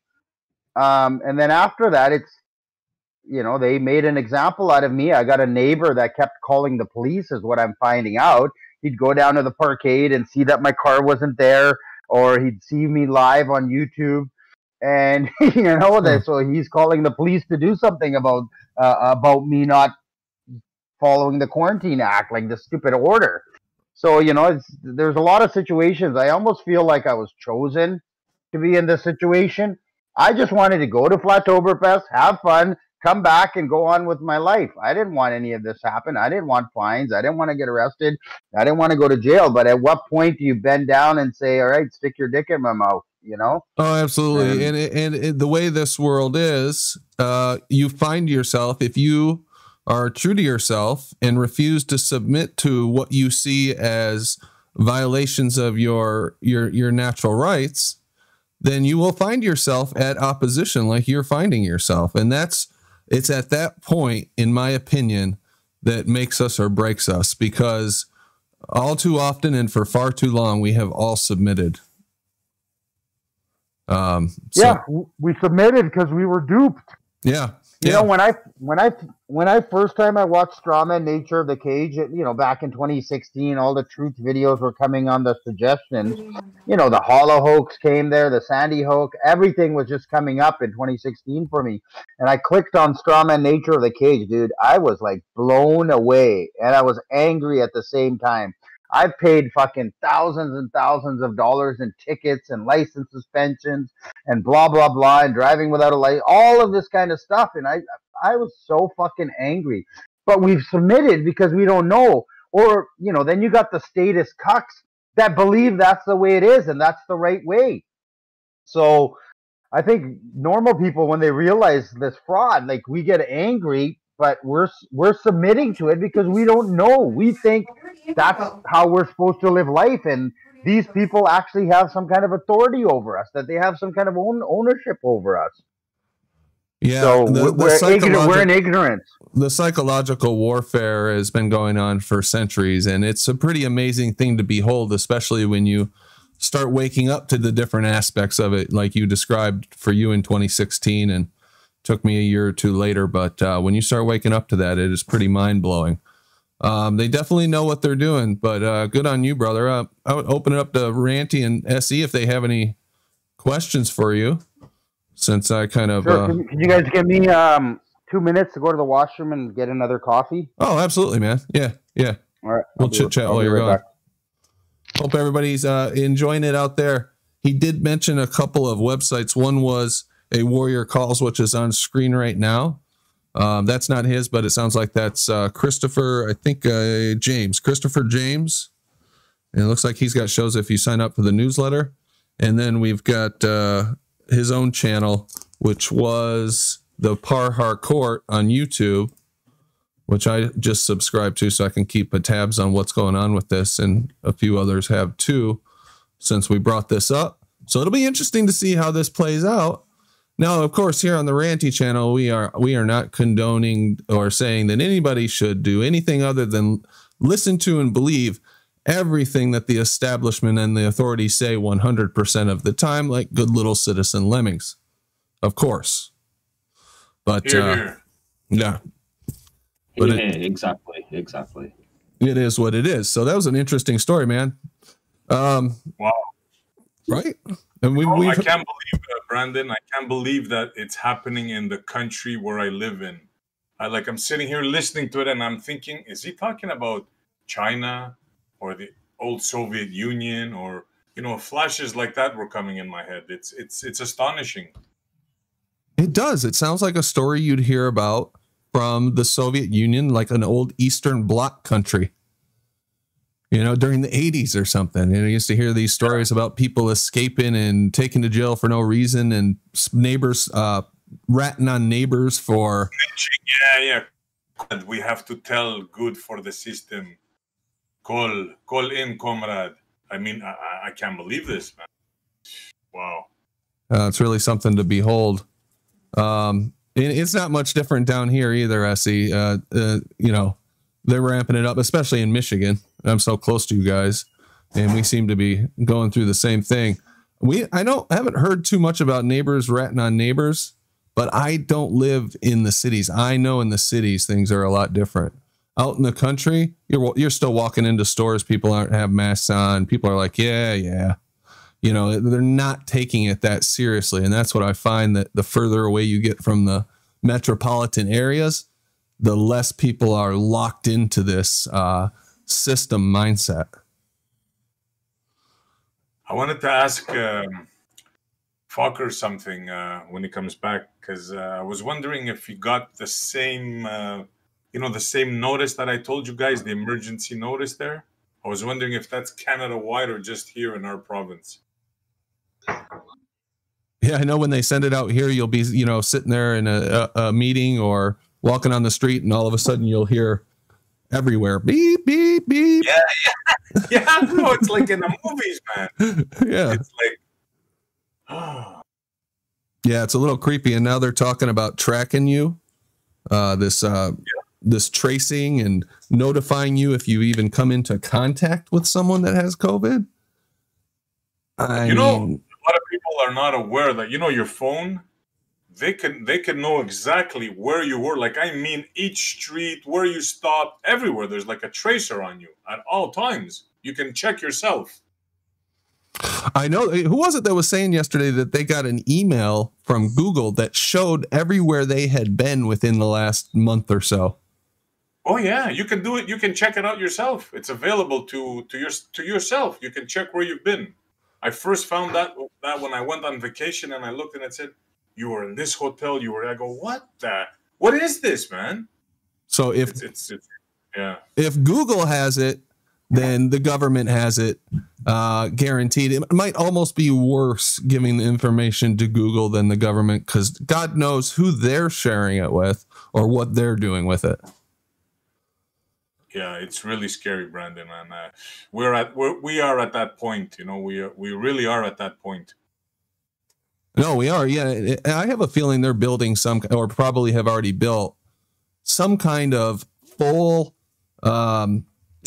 what is it called? A full representation of the world, digital representation, a full simulation where it gives them real-time data about where you are, where you're likely to be going, where everything that is connected to the web is. It shows all the streets. I mean, they have all the streets mapped out. They have everything. They have real-time satellite data, weather. They probably have a whole simulated world that they can run different scenarios on and stuff. You've seen it in movies too, but I bet you it's pretty badass what they have.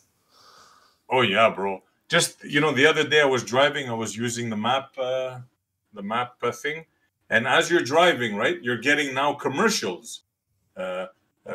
Home Depot is sending you specials. This store, like pizza joint that you just passed. I mean, what the hell is going on, man?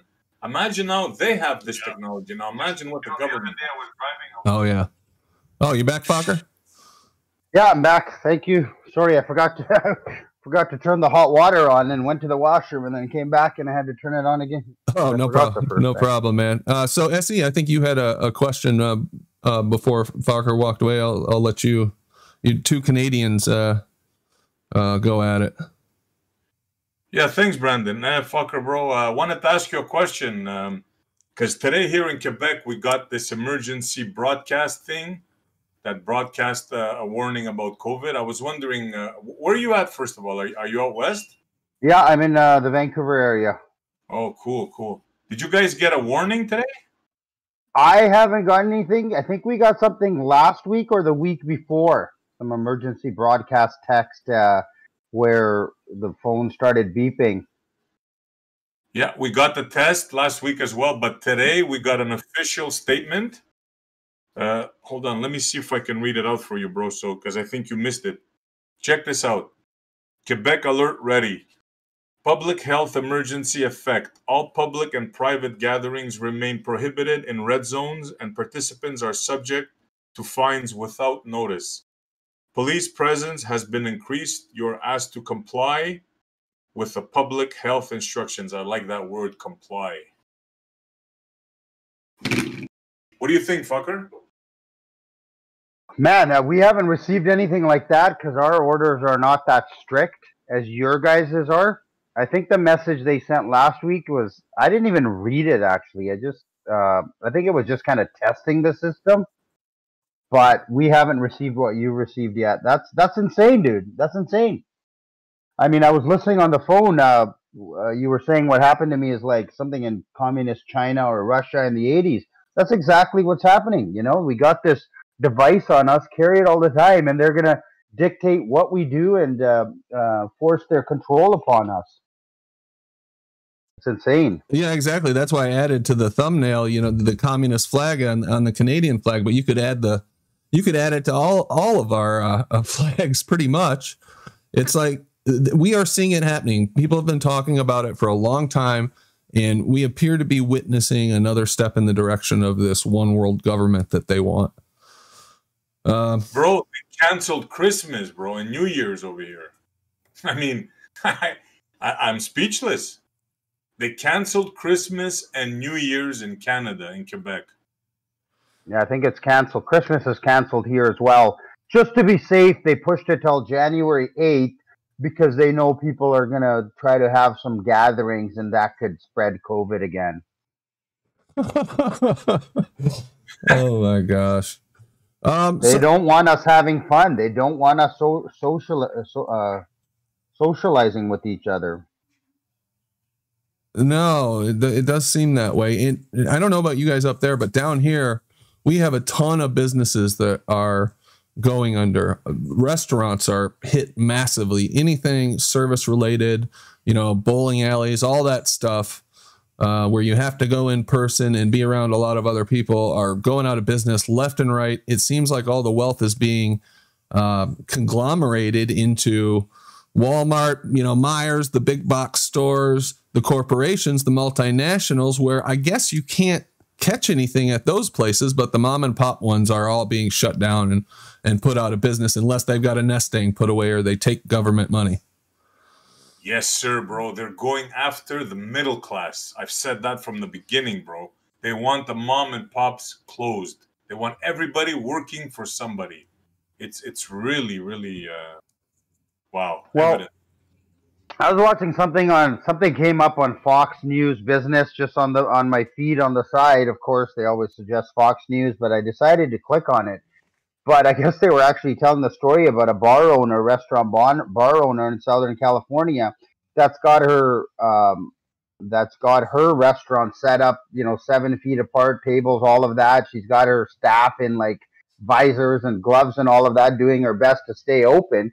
Well, they shut her down and all these restaurants down, but then they had some event going on right next door to her with the exact same setup, and they're showing the pictures and the footage of the two restaurants and what they were having some event over there with food and music and such that were allowed to operate, and this poor lady is about to go bankrupt, and she's following every guideline that they've given her every suggestion. She's went over and above to try to comply just so she can stay open, and then they still close her down. But 100 feet away, not even 100, something like 100 feet away, there's exact same setup. Everything is open. It's just insane what they're trying to do to people. They really bars, bro. Ranty, sorry, Brandon. Yeah. If you check show videos, I posted a thing of shout out to New York, man, the Empire State, man. These guys, bar owners, are getting together and they're refusing and they're fighting back of the lockdown. You guys should check that out. Oh, I think I saw that when you sent that to me. Yeah, that's pretty cool. It's nice to see people pushing back for sure. There's a bar in Long Island or Staten Island or something called Max Bar. So I was like, oh, there's my name again, but it's with the C. And they're defying the sheriffs and all that.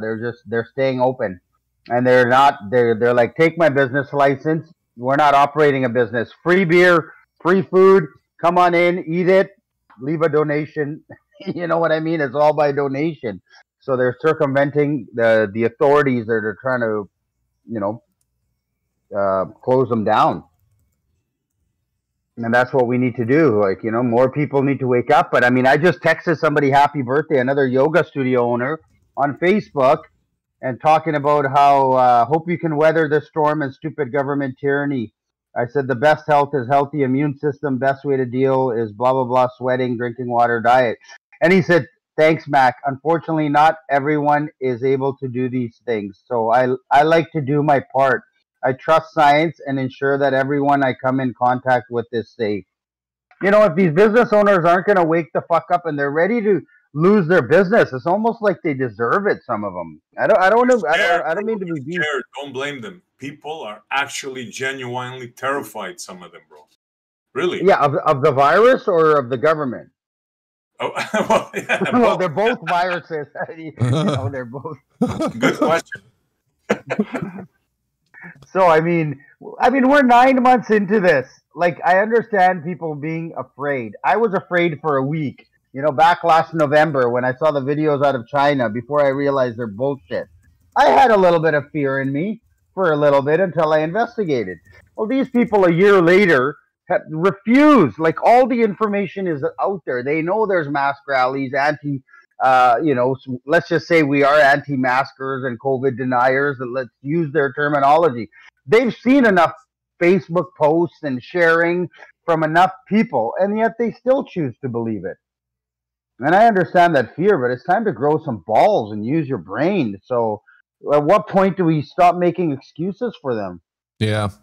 They do suppress any information that comes out that challenges the narrative pretty quickly. But yeah, I understand what you're saying completely. I wish people would do a little bit more of their own thinking in this worship of science as if it is the holy word of God brought down from the mountains, and the scientists can do no wrong, and we have to listen to whoever the government tells us are the scientists telling the right story. It's not like all scientists agree on this. There's plenty of medical doctors, PhDs, all kinds of other people who are come out and say, you know what, I see something different in the data. I think we should do differently. Are they anti-science? Are those scientists anti-science? That's my question. Video today. Remember that video I told you guys about? There was like 20 of them from Sweden, from England, from Germany, all professionals, and they were all saying the same thing. This is just a virus, and the remedy is worse than the actual disease itself. Yeah. Well, that's a great video, and I sent that to my uncle, who's a retired doctor. You saw that? Yeah, we saw. It's been passed around everywhere on Facebook, like in Messenger. What's that? It was taken down a few hours after it was put up. Shills put it up. It's being passed around on Facebook Messenger and in a Telegram. Okay. So you probably won't find it on YouTube or any of these sites, but it's being passed around individually in all these groups that are started on Messenger. And I've got it sent. I've had that video sent to me probably 15 times now in the last 2 days. But I sent that with the German and all these different professionals. Yeah. Is that the one you're referring to? Yeah, it's got everybody in there. Kaufman, Buttar, and about 20 other. It's about 30 minutes long. It's got nurses and blah, blah, blah, and they're all talking about it. There's about maybe 15 different doctors and professionals and nurses that are speaking on there for a couple of minutes. Yeah, that's the one. Wow.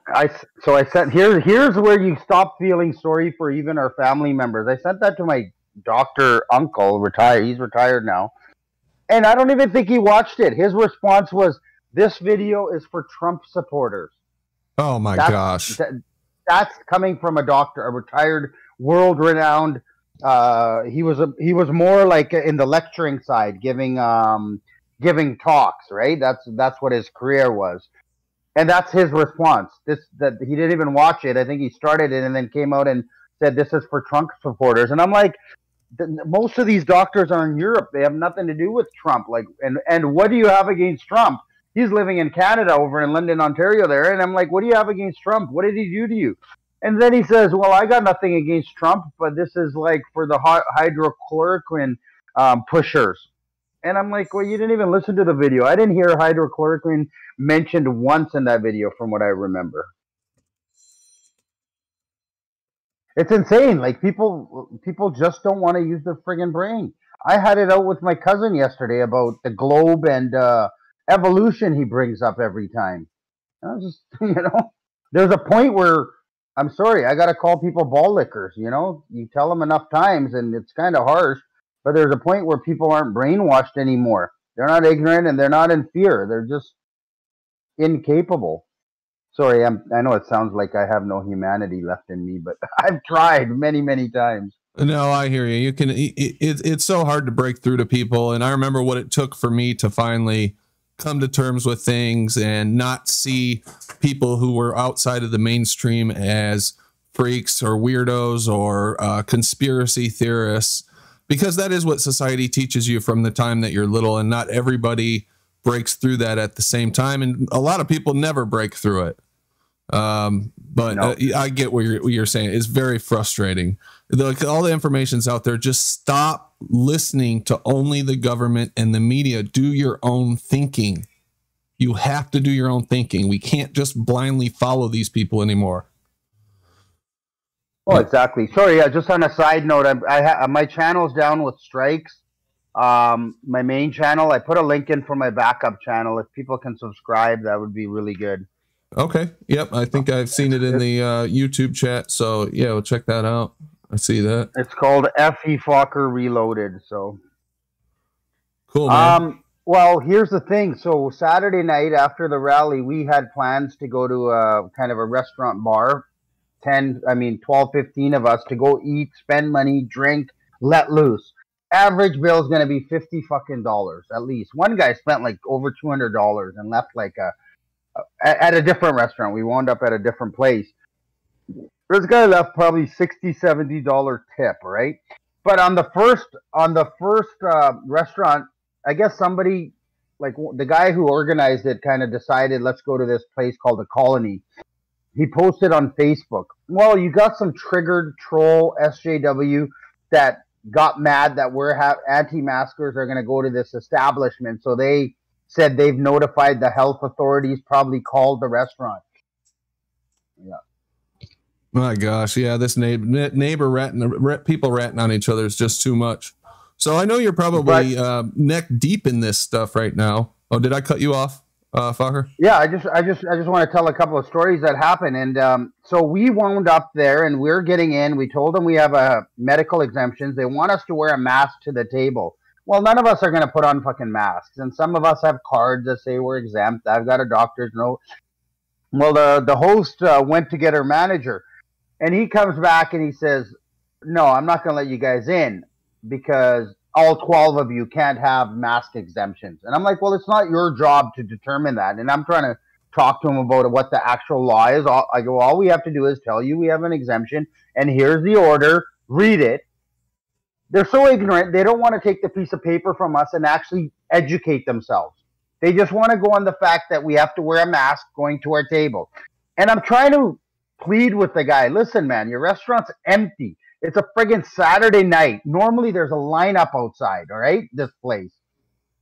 And you're not going to, there's 12 of us here right now, maybe more people coming. Average bill is going to be $50. There's like over $600 here, all the tips for your servers. And you're going to deny that because some idiot is saying he's going to call the health authority. And I have the order right here. They can't fine you. But they didn't want our business. So they're killing themselves. I don't know if the owners are busy, but the manager, like these people, they don't want a job anymore. They want their business to go under. So we walk across the street, get into another place. We said we have an exemption. We get seated.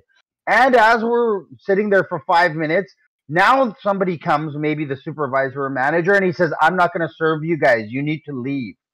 We're already seated.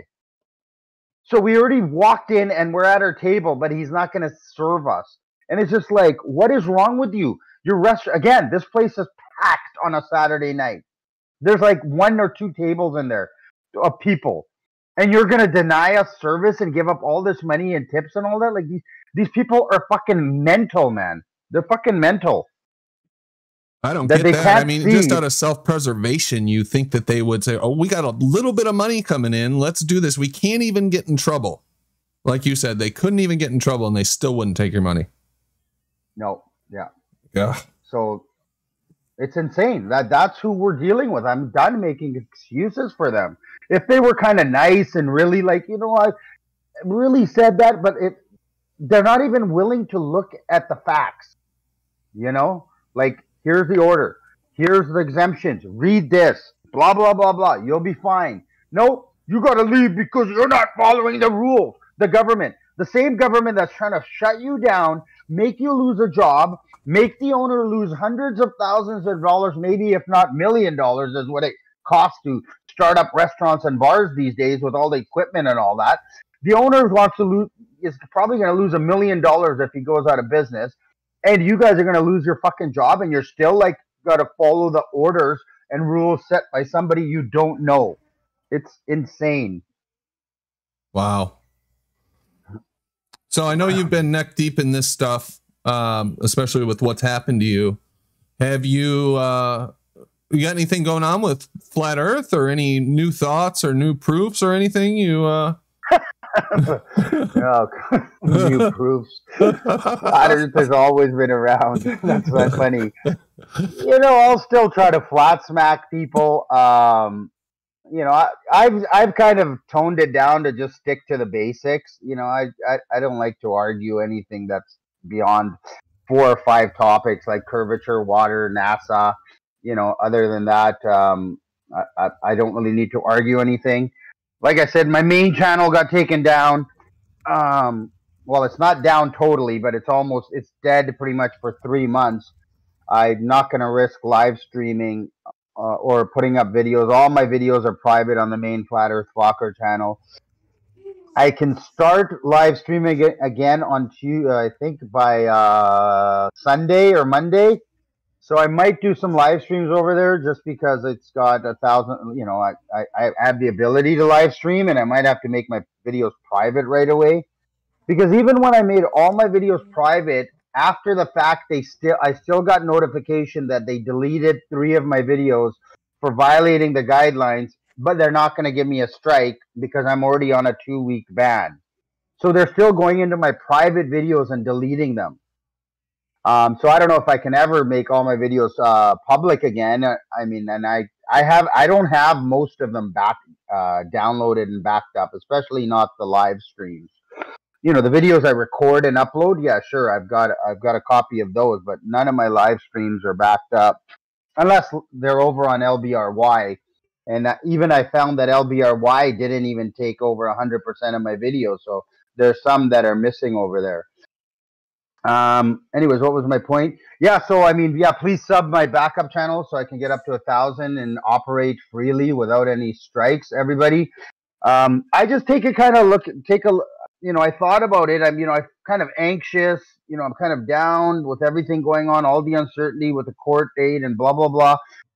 But I almost look at it as a sign that maybe it's a good thing that the channel got taken down. Maybe I'm supposed to take a break and not do so much.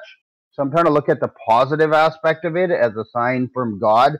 Hey, Mac, take a break. you're on strike, so don't do anything for a couple of weeks. Rest up, and just do a show like this. Or I was up against Fight the Flat Earth last week on his channel, and I'm here chatting with you guys today. So just something simple, and don't stress out about doing my own thing right now. Yeah, absolutely, man. Refresh, recharge. You got a lot on your plate right now, so that's cool. Well, we appreciate you being here for sure.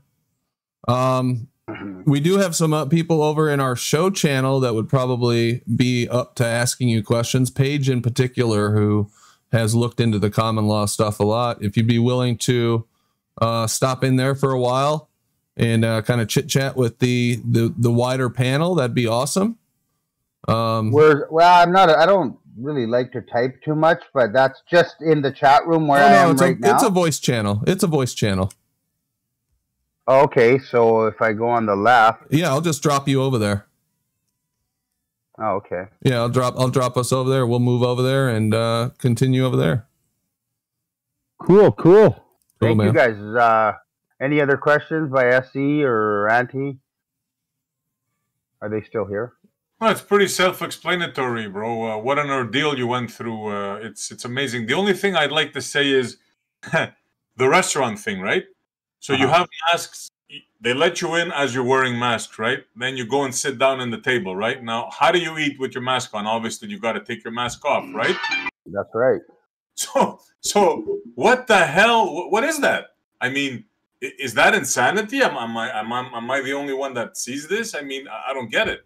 Oh, that's a great point. I mean, yeah, you take it off when you sit down anyway. So what is the frickin' difference to that? Dude, we walked in and the restaurant's fucking empty. It's like not even, we went 10 feet to the right. There was a section there. Like, and both the restaurants are fucking empty. It's like, if social distancing works, then why do we have to put on a mask? I don't know. It makes no friggin' sense. Okay, I can understand if they're going to be sticklers. There's other customers we got to walk by, and the other customers might get scared. We're going nowhere near anybody in both restaurants. And we're walking to our table, and you guys still want to enforce this rule? They don't think. It's just because that's a rule, and that's what you got to do. That's the mandate. And you're right. So it only gets you when you're walking. But you know what they're doing in some places now? They've actually said in some places, I've received like whatever texts and messages that they're saying even at your table, keep your mask on, pull down the mask to drink or put food in your mouth, and put the mask on after. That is happening in some places on Earth right now. Wow. All right, I'm going to move us over there. We'll still be live on YouTube, and we can continue the conversation. Oh, okay. All right.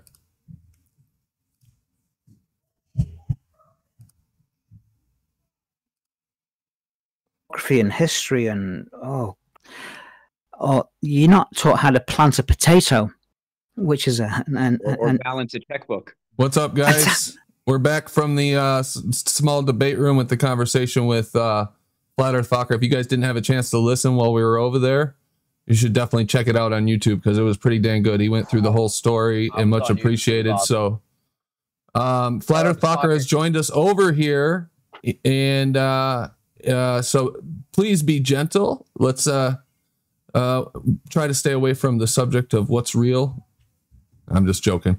We can talk about anything you want to talk about. We were just talking about like laws and how they can like, well, the laws aren't real, but the thing is that they can just tell you like, look, you have to do this. And then you have to look at their laws and be like, well, is it written that I have to do this? Like, can you show me where it's written that I have to do this? And usually they can't, but apparently they can also just toss you in prison if they really, really fucking want to. The UK system sounds a lot more draconian than what the US or the Australian one is. Like, yes, it's not they can just they slam the gavel and that's it. You're hanging from the gallows and you don't get much say in anything by the sound of it. That's true. The rest of the court think that the judge is God and that whatever he says and whatever the gavel says, that's it. It's done. And so you're handcuffed and you're taken into a cage, and you have to pay whatever paperwork that you presented or whatever logical argument or moral argument you presented to them. It doesn't matter. And the judge, the prosecutor, and the solicitor, they're all driving very posh Mercedes-Benz and BMWs, and that they're all playing golf together at weekend. It's a rigged game. You don't stand a chance. They all have free healthcare. They all get free transportation. They get summers off, right? It's bro, this is class. It's a class system again, right? Yeah. We are nothing but plebeians, right? We're the plebes working the farms while the king... Yeah, we're plebs. Yeah, exactly. They've just rebranded it, but the system is the same. They've rebranded it. They put a nice shiny gold coat on it, and it looks a lot nicer to be part of, but in truth, it's not really. Yeah, it's all about the class that can do what you can't, right? Like, they don't have to wear a mask. They can gather... Right, they can gather in tens of groups. They can fly without quarantine. They can go from place to place, but you can't.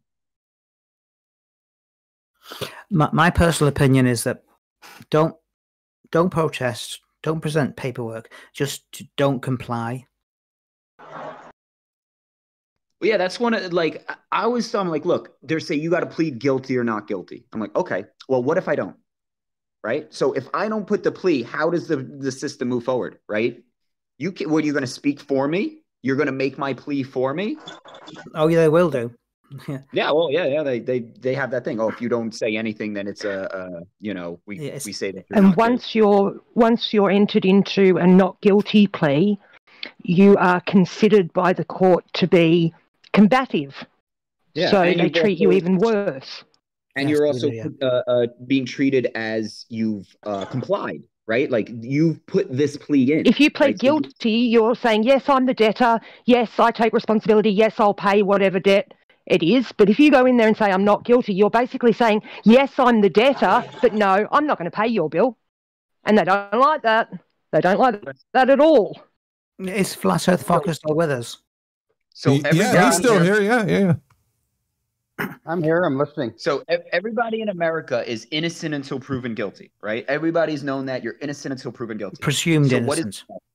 So why are people on bail? Yeah. Why do people have to post bail to get out of prison when they're arrested if they're presumed to be innocent? Mic check. What's going on? You're good, Matrix. Thank you. So yeah, it's just all, man, I'm telling you, it's funneling down, right? Like picture the top of the funnel was like when we had all these rights, and then we're getting lower and lower, and these rights are leaving. You can't even own a business right now. Like I heard you guys be like, this is one the small businesses. Yeah, all small businesses near me are right. Like all the places I used to go to eat, they're not open anymore. Yeah, one out of five. It's all a theater, right? The hand, like the whole court thing. It's a theater for your mind. None of it is real. Those judges, they don't have nearly the authority that people think they have. That's right. People think they have got it though. Yeah, but it's because you see these shows in the television, you know what I'm saying? And you see that judges have all the authority and everybody moves and stuff. And people tend to convey that as truth. So people think these people have the authority. And not only the people, the cops that work for them, these people, they don't care what the law is or what's legal, what isn't. If that judge tells them to stick a finger up your ass, that cop is gonna stick a finger up your ass, bro. Yeah, and that's just how it is. The irony is that in the courtroom, the judge wears this stupid wig, but if he went over to McDonald's for his lunch wearing his wig, he would look so out of place. Do you know what the wig is about? Have you ever heard what that's all about? You guys use wigs over there? Oh, yeah, in the UK, yes. Yeah. Oh, well, wow. What is the wig made out of? Well, what material? Is it sheep's hair, is it? Yeah. Yes, it's wool. So they're wolves in sheep clothing. Ooh, there has to be something nefarious and deep about the whole wig situation, because that can't possibly be natural. Listen to it. They're wearing wool, which is what a sheep wears, but they're wolf. They're a wolf in sheep's clothing. That's why they wear the wool. But that shit sounds deep right there, hand. Where the fuck did you get that from? Their argument is that wool is pure and white, and so it's the white of justice and fairness. Yeah. Why not a wool robe? You ever see when the wolf has the like on the cartoons where the wolf has the sheep clothes, it's always, he looks normal except for the face, where it's just his face, but the sheep hair on the sides. I'm telling you, they're gunning for the look. It's a rigged game. We don't stand a chance. Once they target you for money, you'll end up paying for it. Yeah, once they have their claws in you, it's very difficult to, unless you know the system, you know the procedures, and you know who is their supervisor. Because I've heard that the only way they back up is when you mess with their insurance, when you make them uninsurable. That's when they back up. Yes, that's when they shit themselves. Yeah. Well, here's the other thing that I've been thinking about. So like, we all know like the legal name fraud, right? Like you're not your name, you know, your name is like your, how you enter. Yeah. We're aware. Okay, so now picture you die, right? What do they issue a death certificate and they kill that person. Now, the beauty part about that whole system is your body doesn't have to die for them to declare your person dead. You see what I'm saying? No, we are all legally dead, though. That's the thing. That's why that's why they can't hear us when we go to court, because we're legally dead. But they're talking to the legal person, right? So like, my name is Christopher Zelinsky, but I am not Christopher Zelinsky. I am a human. Christopher Zelinsky is a name. It is words and documents only. It's not a person. It's a legal person. Right? And that's where this legal person thing come in. I'm a person. Christopher Zelinsky is a legal person. You can kill Christopher Zelinsky legally with a death certificate and a declaration of death. To kill me, whether you're dead or not as a man. Exactly. Or legal fictions. Yeah, so kill the legal person. I'm still alive, but they cannot come after you because you have killed their connection to you. So they can be like, hey, Chris. I'm like, who's that? Chris is dead. Yeah. They'll still come after you. They'll make you up. They'll still make you up. They'll take your name, write it in a different way, and just put you in the system like a new person. They still have tasers. Well, that's why they John Doe you. That's why they put John Doe. Yeah. That's why they do that. Question on, they have to have a name. On what Chris is saying, Chris, on what you're saying, it just came across my mind. If you declare yourself bankrupt, it's the straw man that's bankrupt, isn't it? Yeah, it's your legal person. Yeah, your legal person is bankrupt. So at that point, you're declared, I'm still a living man, but if I'm declared bankrupt, then my company, my straw man company, is stripped of all of its assets and it's empty. It's an empty shell company at that point. So where does that leave us going forward from that point of bankruptcy? Like, can you kill your company at that point because it has nothing in the system? That's where you have to register yourself as a corporation rather than a sole proprietor. No. Not quite like that. You have to register the name as a corporation, not register yourself. You can't do that. You have to register the name as a corporation and treat it as such. And so that point of bankruptcy, the birth certificate straw man corporation, is that defunct at that point, or what does bankruptcy do to that straw man? Well, there are bankruptcy laws. Once the system knows that they can't extract the money from you, they'll write you off, and that's basically what bankruptcy is. But the strawman corporation still exists. Well, I went through bankruptcy. Yeah, it would still be there as an entity, I would say, but it just wouldn't function the same. Yeah, it's like a reset. Couldn't you start over? Couldn't you start over with that company? Right? That's kind of what I'm getting at. Like, or can you just then, like with a normal company, you just dissolve it? So that's it. It's empty. There's nothing. Has no asset, no liability. I want to dissolve it. You could do all that. The problem is that once you decide consciously that you want out of the system, you have to be out of the system. That means out of the cities, out of anywhere where there's supermarkets, where there's healthcare, because all of that is the system. You have to be out of there, because once they catch you in the system, you're going back in. It doesn't matter what kind of paperwork you're going back in. unless you personally learn all the laws and the codes and all the procedures, it doesn't matter. You know what I'm saying? It's a personal thing. You have to be the one to save yourself. Matrix. I see it like when they plugged in to the Matrix, they were using their legal name, right? And then when they unplugged, they were their people. Yeah, so that's exactly how it is. They have a commercial name.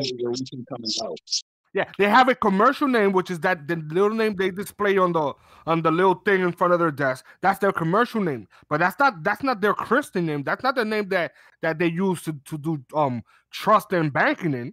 There's two different entities. Does anybody know about the etymology of the word corporation?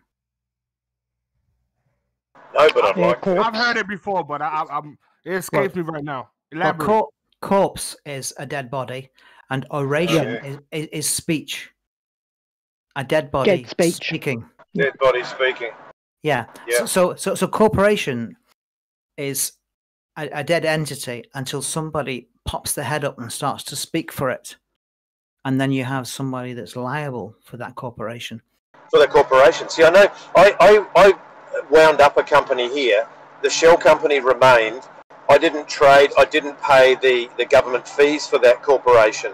Well and done. I think it was two years later, the government just deregistered it and wound it up on my behalf. It didn't cost me. I didn't have to pay any money to do that. I just let it lie dormant, and they wound it up because I guess they just saw it was dormant and dead.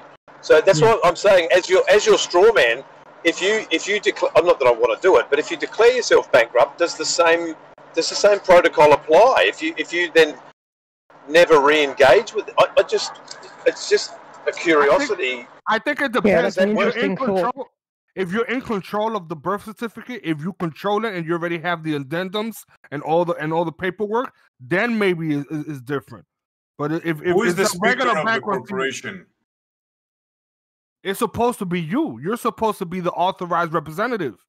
No, but I mean a corporation. Like, is it the president that's responsible? Oh yeah. The president. Mark say the president is responsible for the dummy corporation. He's the president of the dummy corporation. So it's the president that's responsible. No, he can walk away from any liability. Corporation. It's a dead speak. So Exactly. There's nobody really that they can knock the door of, right? They can't take anybody's house away, or if the corporation owns money. Exactly. If you go to the bank and ask for a loan, they'll make sure the paperwork makes you as a person liable rather than a corporation liable. So you're literally borrowing money from yourself and with interest. Absolutely. Right, yep. Right. I just wanted to get that clear because he said from your own trust. Company, but meanwhile, there is no speaker of the corporation. I mean, right?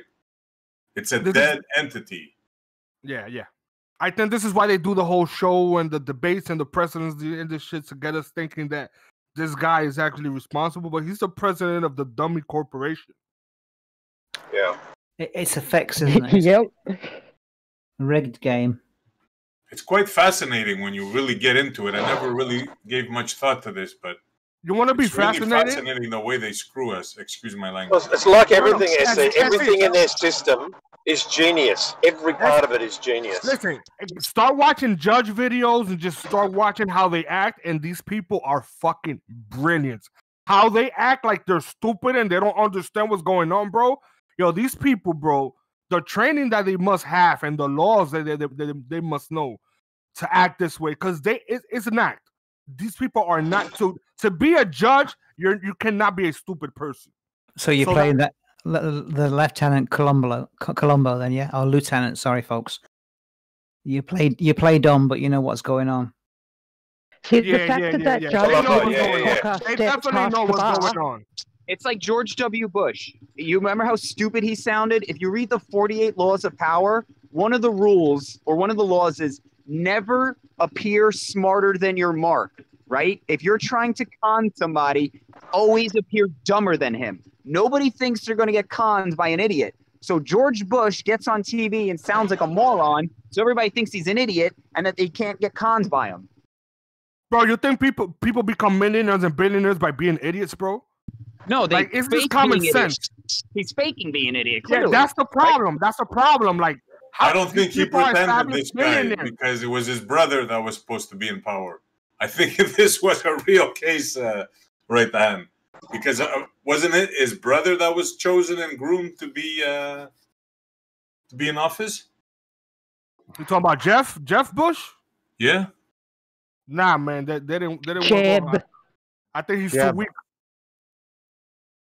I could be wrong about that. I remember reading that it wasn't him that was supposed to be the president, but I vaguely remember hearing something like that too. I think like Jeb wasn't with the shits. I don't think he wanted anything to do with the situation at hand. And he was like, "Nah, give it to this guy." Yeah, so I get what Right the Hand was saying about playing dumb and that. Yeah, for sure. So Flat Earth Fokker was sharing some information with us, some links. Have you guys heard of Christopher James? Mark Doxey, are you familiar with that name or page?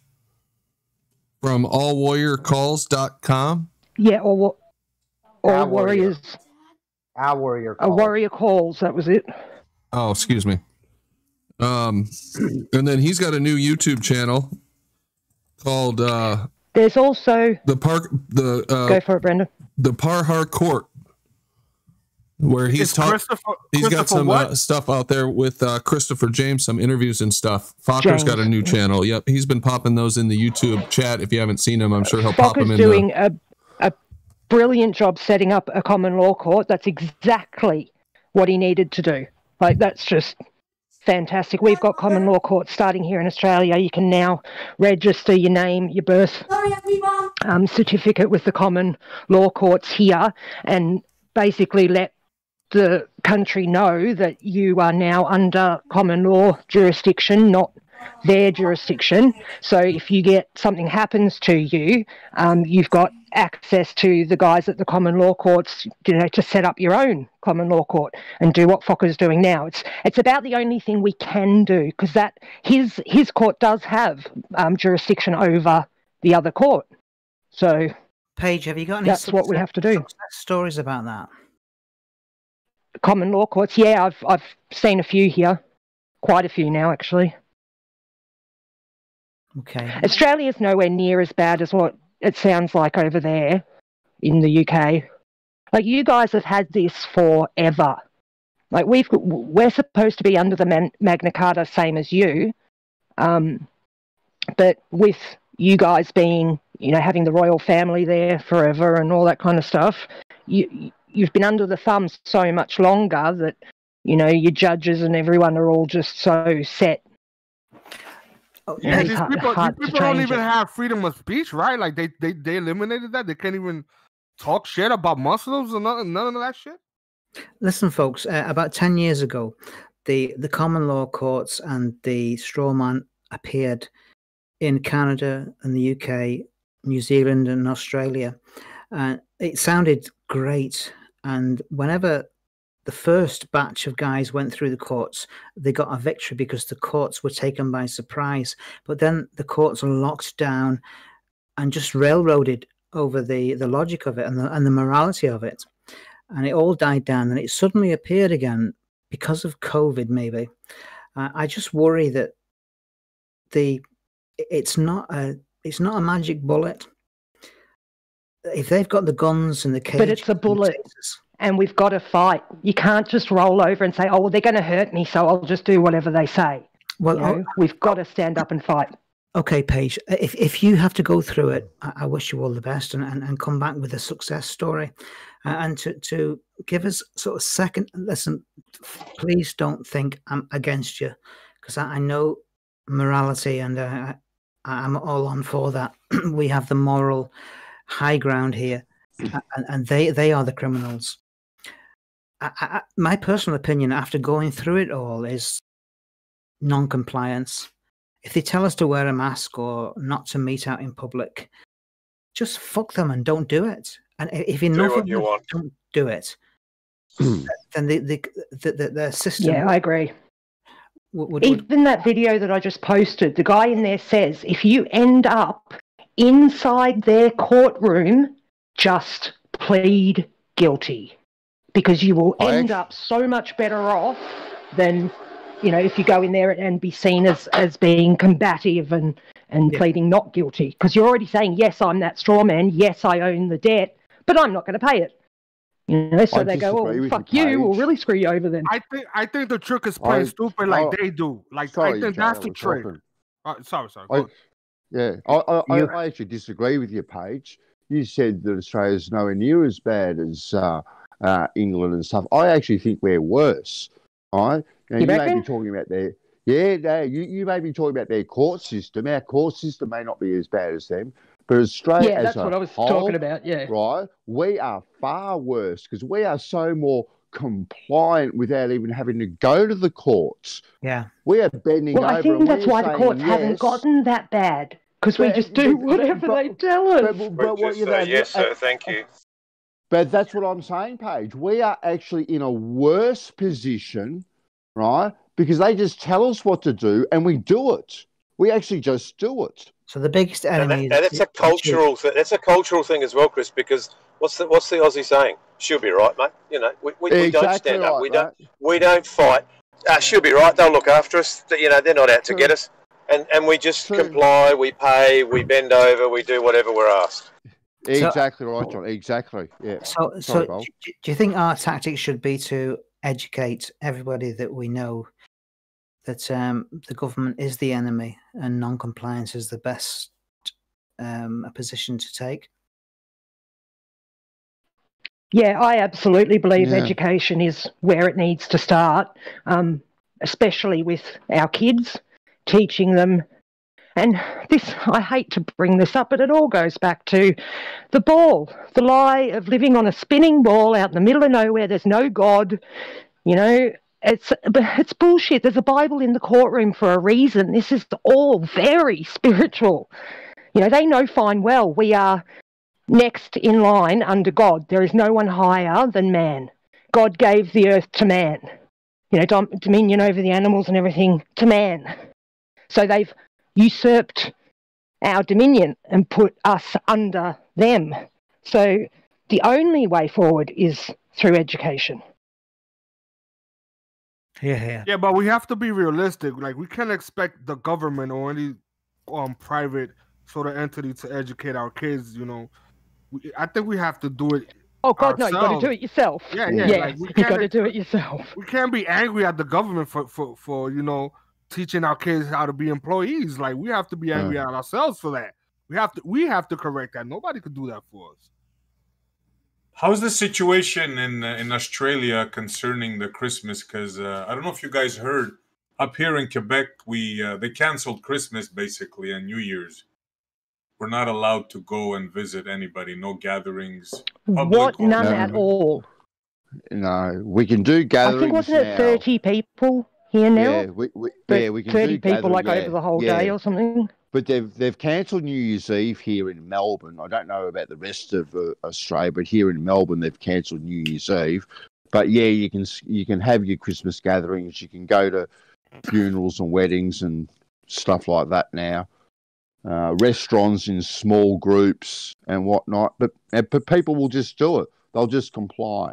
All right, they won't argue. They'll just do it. And I think you're a little bit right there too, Bowl, with what you said before. Like, you know, just don't comply, but you don't have to shove it in their face, right? Yeah. You don't have to walk. You don't have to walk into stores with your selfie stick, right? Making an ass of yourself, saying I'm not wearing a mask and you can't do anything about it. Making a scene. You're asking for the authorities to step in, right? But if you just do it, right, and don't make a scene, when then they've got to then step in, right, because you're just going about your normal business. Exactly. So then they just fly under the radar. Then look worse.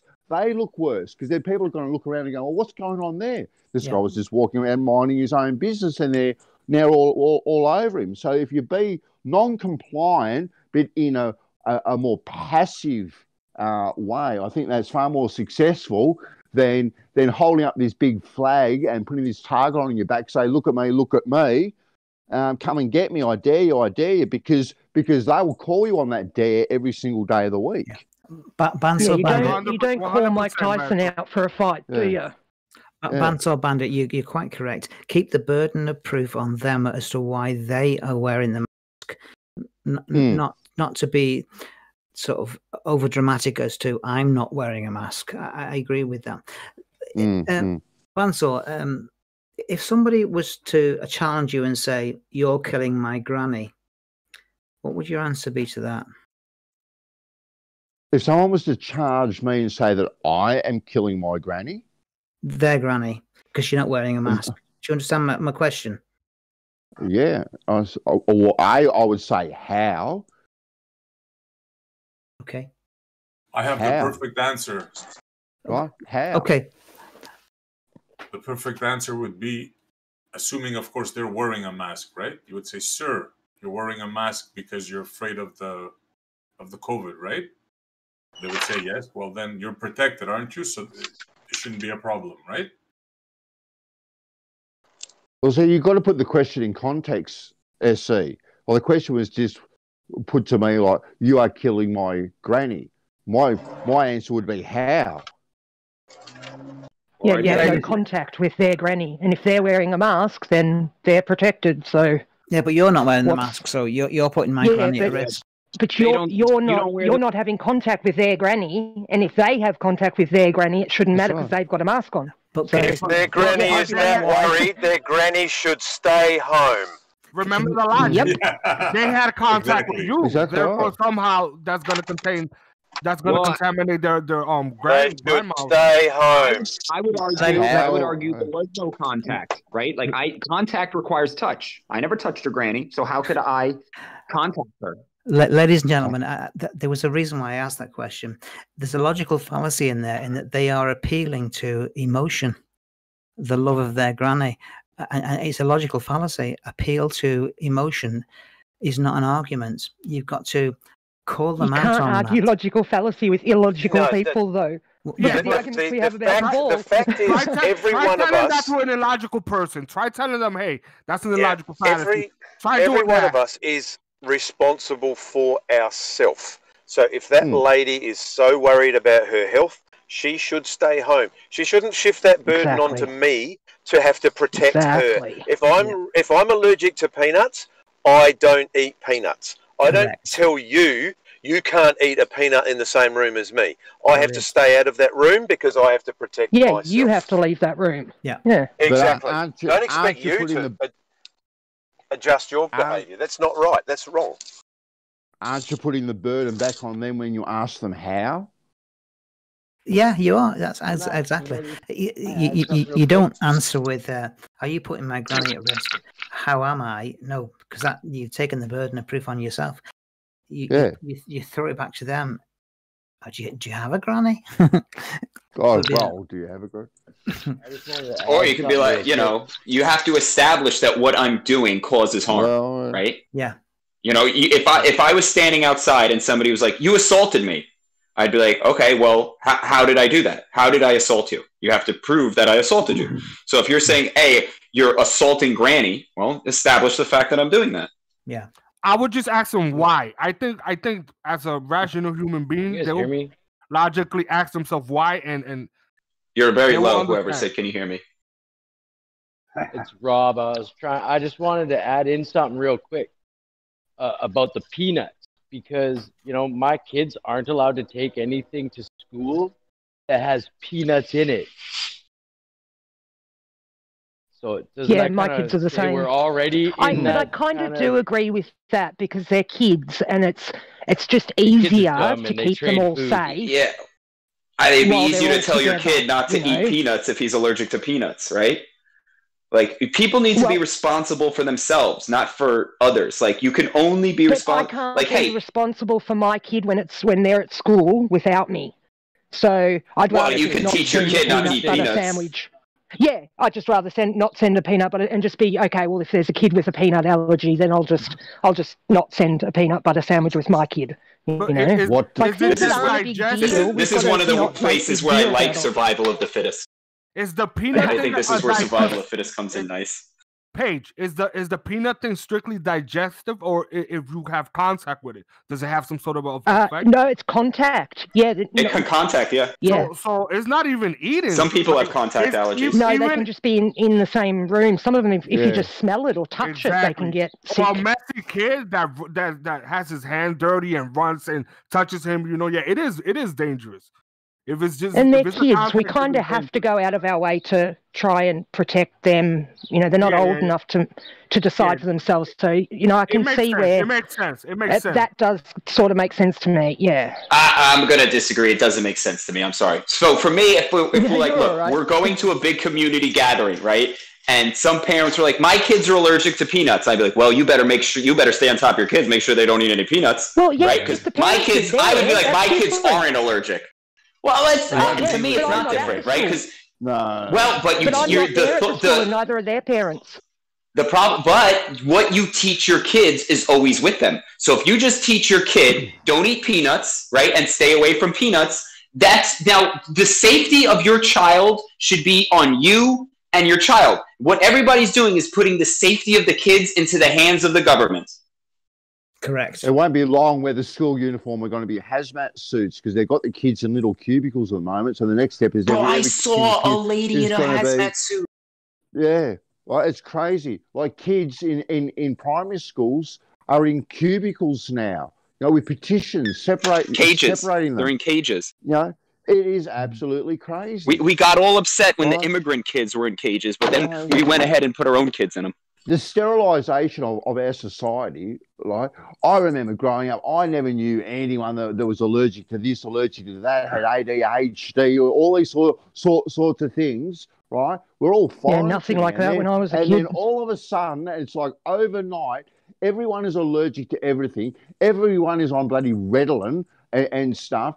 And a lot of the allergic reactions, I reckon, is from the sterilisation of our society with hand sanitizers, bloody bleachers, all these cleaning products that we put on everything, killing all the germs, all the bacteria. Our body is this and all the vaccines organism that needs bacteria to keep your immune system strong, right? Well, I haven't been sick all year. My grandmother used to have a saying, a dirty kid is a happy and healthy kid. Right, all the time. Right now, everyone's scared that their clothes have to be always clean. Their hands have to be clean. Bench tops are clean and wiped down with bleach and everything. It's got out of control. It really has got out of control. And look where we are now. Working on motors all the time. Yeah, the problem with living in a bubble and not being strong is if anything ever gets into the bubble, you don't have any defense for it. Right? That's right. That's right, exactly. We're all bubble boys. Basically, right? That's what they're trying to do. Well, because if you make all these people so they can't leave the house and they have to stay inside, and then the government or the higher class, the dickheads that think they're where they are, they basically get the world, right? Because we're all just scared to go outside. It's like you probably think I'm crazy, but so like the great white shark is a lie, right? And they have this lie to keep people out of the ocean. Ask how many 90.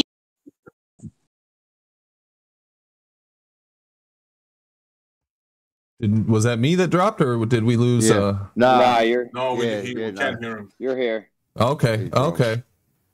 Yeah. So Fokker, is this your first time in this Discord? Yes, it is. I've been in glad to have you here. Few Discord chats in the past, but I found that I can spend way too much time in here, so I haven't been here in a while, and I haven't talked to you guys before. So, well, that's cool, man.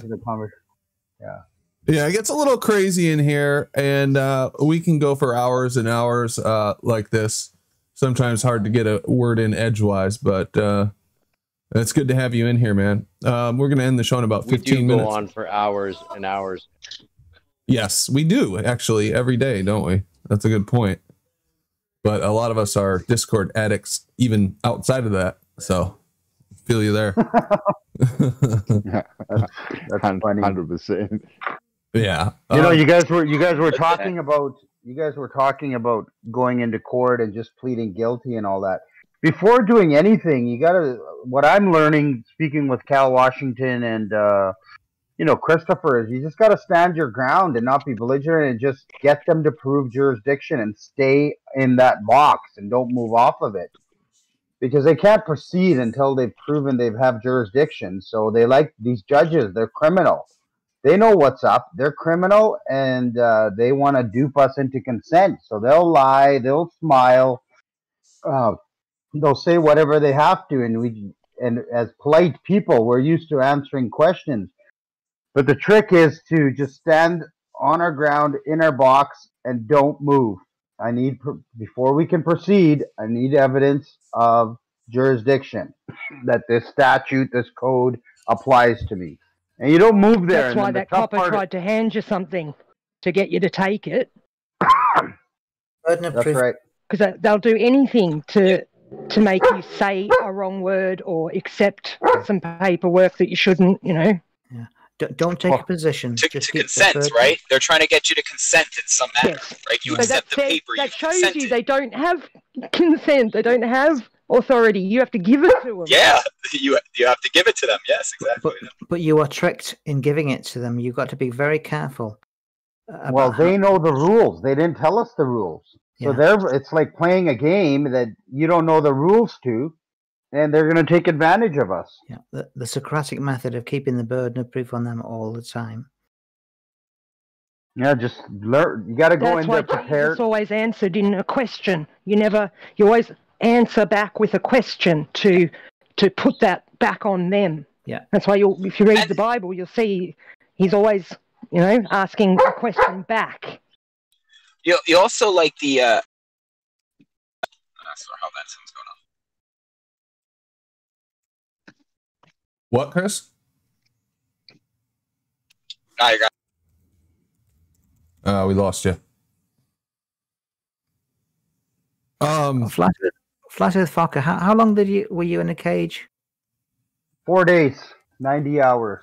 Was it on your own, or were you sharing it with other guys?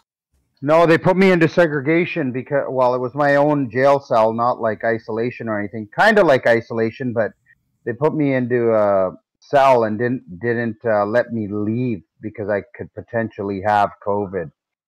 And they wanted me to take a test and have a negative result before they would let me out into general population and be able to use the phone. So basically, I spent 4 days by myself in a cell.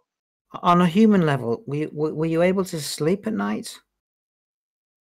I mean, it was not the most comfortable bed compared to my bed. I did feel I was able to fall asleep for some reason. I don't know how, but I was able to fall asleep.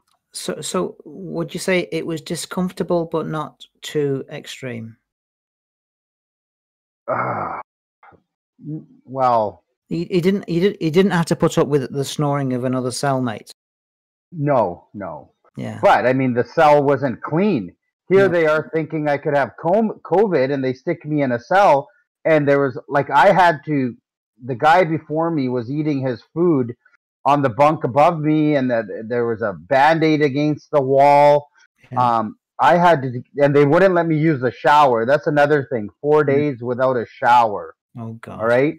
Yeah. So the towel I had, I had to take. I forgot to tell this story. The towel that they gave me for showering, I had to dip it in the toilet to wipe my cell down. Oh, because God. I was afraid that I'm gonna catch some bacteria from the jelly and the salt and all this stuff that was lying around on the bunk bed. So then I had to wipe that down, stick it back in the toilet, wring out the towel, and then wipe it down a few times. Okay, and then wipe some other areas. The next question was: were you warm enough, or did you suffer with cold?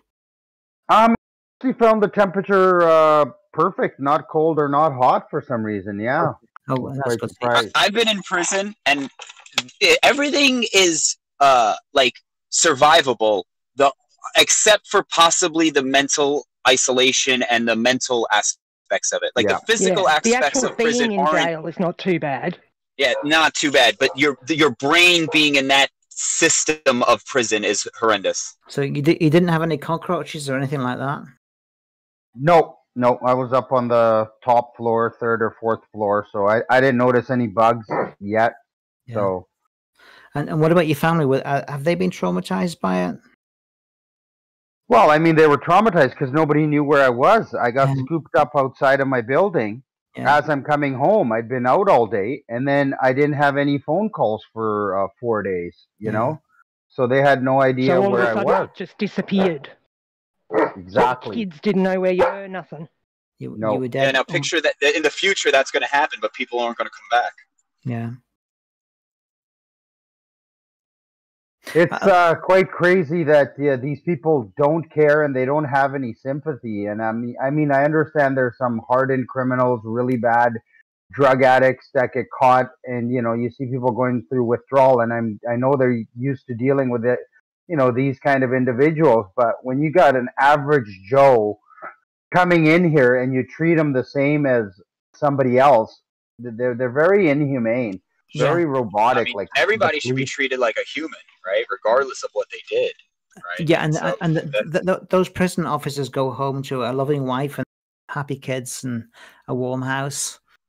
Yeah. I don't know about that, man. I know a lot of corrections officers, and let me tell you, here's one of the things, and you still have to go to prison every day, right? Even if you're a correction, you go to prison every day.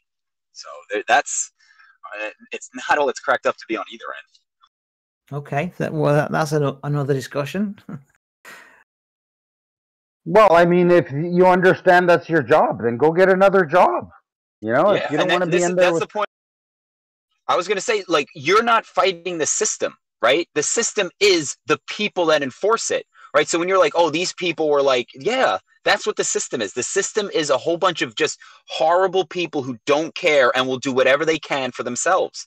Like, I'm sure if they saw you, like, having a seizure or something, and they knew, like, if it was their watch or they'd be in trouble, they would just walk away. They'd be like, oh, better get me out of here than try and save his life and possibly get into trouble. I think a lot of guys would be like that. They're just there for their paycheck. They're the bottom of the barrel. Big guys with some muscles, bottom of the barrel mentally and morally. Yeah. Well, it's 1:30 here in the UK. I'm ready for bed, and I've got half a. Good night, folks. Good night, Mark. Thanks for stopping in, man. Good man. Thank you. Yep. Good night. Hey, how was the food in there, Fokker? The food was plain. I think, like, what they say, you burn a lot of energies when you think or stress out. So, I mean, I think my brain, like somebody was saying, like, the mental aspect of prison is really draining. So I would be really hungry, and whatever they brought me, I would wolf it down right away. It was really simple. It was really simple and clean. So I actually had good eliminations while I was in prison or in jail, better than normal. Like, at every meal, I would go number 2. And I actually found like my body cleansed a little bit just from eating such plain food. I mean, as soon as I got out, I went and got a nice meal at Earl's restaurant here, and nice tasty meal. But I mean, I'm not going to complain. I told them I was vegetarian, so sometimes they brought me like meat sauce spaghetti and all that, and they didn't really care. And so I didn't get the full meal a couple of times. I mean, I think if they did bring me the vegetarian meal, then it might have been better, because I didn't get to go to a cafeteria, right? The area, the wing that I was in, everybody's locked up. They're in segregation. So they brought the food to me, which kind of sucked. And then whatever they brought is whatever I had to eat. Yeah, I know that feeling. I did go to jail for like 10 days. Well, I got sentenced to 10 days when I was 18 because I had a knife that was illegal. I got pulled over speeding. The cop asked me, do I have any weapons on me? And I said, yes, I've got a pocket knife. Takes my knife out, and it wasn't really a pocket knife. It was more like a butterfly knife. I had no idea it was illegal. So I said, yes, I've got a knife. Give him the knife. They throw me in jail for 10 days after the judge lectures me. And you know what I found? I found it was kind of a nice little break. Now, this was up in the thumb of Michigan, Huron County, which is sparsely populated. I mean, the prison's like going to camp almost. You just sit there, play spades all day, smoke some cigarettes that people smuggled in, and they bring you your meals 3 days. I was like, oh, this ain't too bad. Lay around. I'm kind of lazy anyway as it is. Lay around, talk shit, eat, and that was it. But I was 18 years old. Obviously, it'd be a whole different story if I was thrown in. No one knew I was in there, and I was a grown adult with a responsibility. That's a whole different thing. Yeah, you know, you could like almost do a TV commercial for the prison system, Brad. Make it sound like I almost want to go there. It wasn't. I'm telling you, it wasn't that bad, man. You know, it's the mental aspect of it. You know, you were going in, your family, you know, you had your trial or whatever, and probably made some phone calls. It's definitely a different situation. And talking with Cal Washington, like, it's like, depending on where they take this, let's just say things go sideways on me. If I know I'm going to jail for 3 months, 4 months, I can go in with the right mindset. And as long as I'm not locked up in my cell and you get to walk around and use the phone and watch TV like these guys are doing, I think I'd agree with you, Brandon. I think it might be a good vacation to just turn off the outside world for a little while. Yeah, that's what it was. I didn't have any responsibilities, no homework, no job, no nothing. It was just like, just lay back and relax and play spades. Yeah. I mean, I don't agree with the politics in prison, but, you know, other than that, I mean, the whole join my gang or watch your ass because I may rape you thing, I don't agree with that. But everything else seems nice as you guys describe it. I'm going to cut this out and put out the advert for the prisons. Yeah, apart from not being anally retentive after you leave prison, other than that, it's really good. Yeah, right. Yeah, I mean, there's a long way from jail where I was at and even inner city jails and prisons. I don't know how it is up in Canada, but when you go to prison in the United States, holy shit, dude. It's like you just entered a war zone where there is different warlords lording over everybody. You've got gangs, you've got to follow rules, I mean, it's bad news, man. If you guys, there's this great YouTuber named Sean, I can't remember. He's a British guy who went to a prison down in Arizona for like 6 years, and he talks all about, I'll remember his name, but the way he describes it and what he had to put up with, holy shit, man. But anyway, any last questions for Flat Earth Fokker? We're about to wrap up into final thoughts and give you guys a chance if you had a last question for him. He can stick around. He's more than welcome to stick around, but we're going to do final thoughts and end the show. Go for it, Rob. I got one. When are we going to have coffee, bro? Who's this? It's Rob. Rob Keane? It's Rob Keane. You sound so different.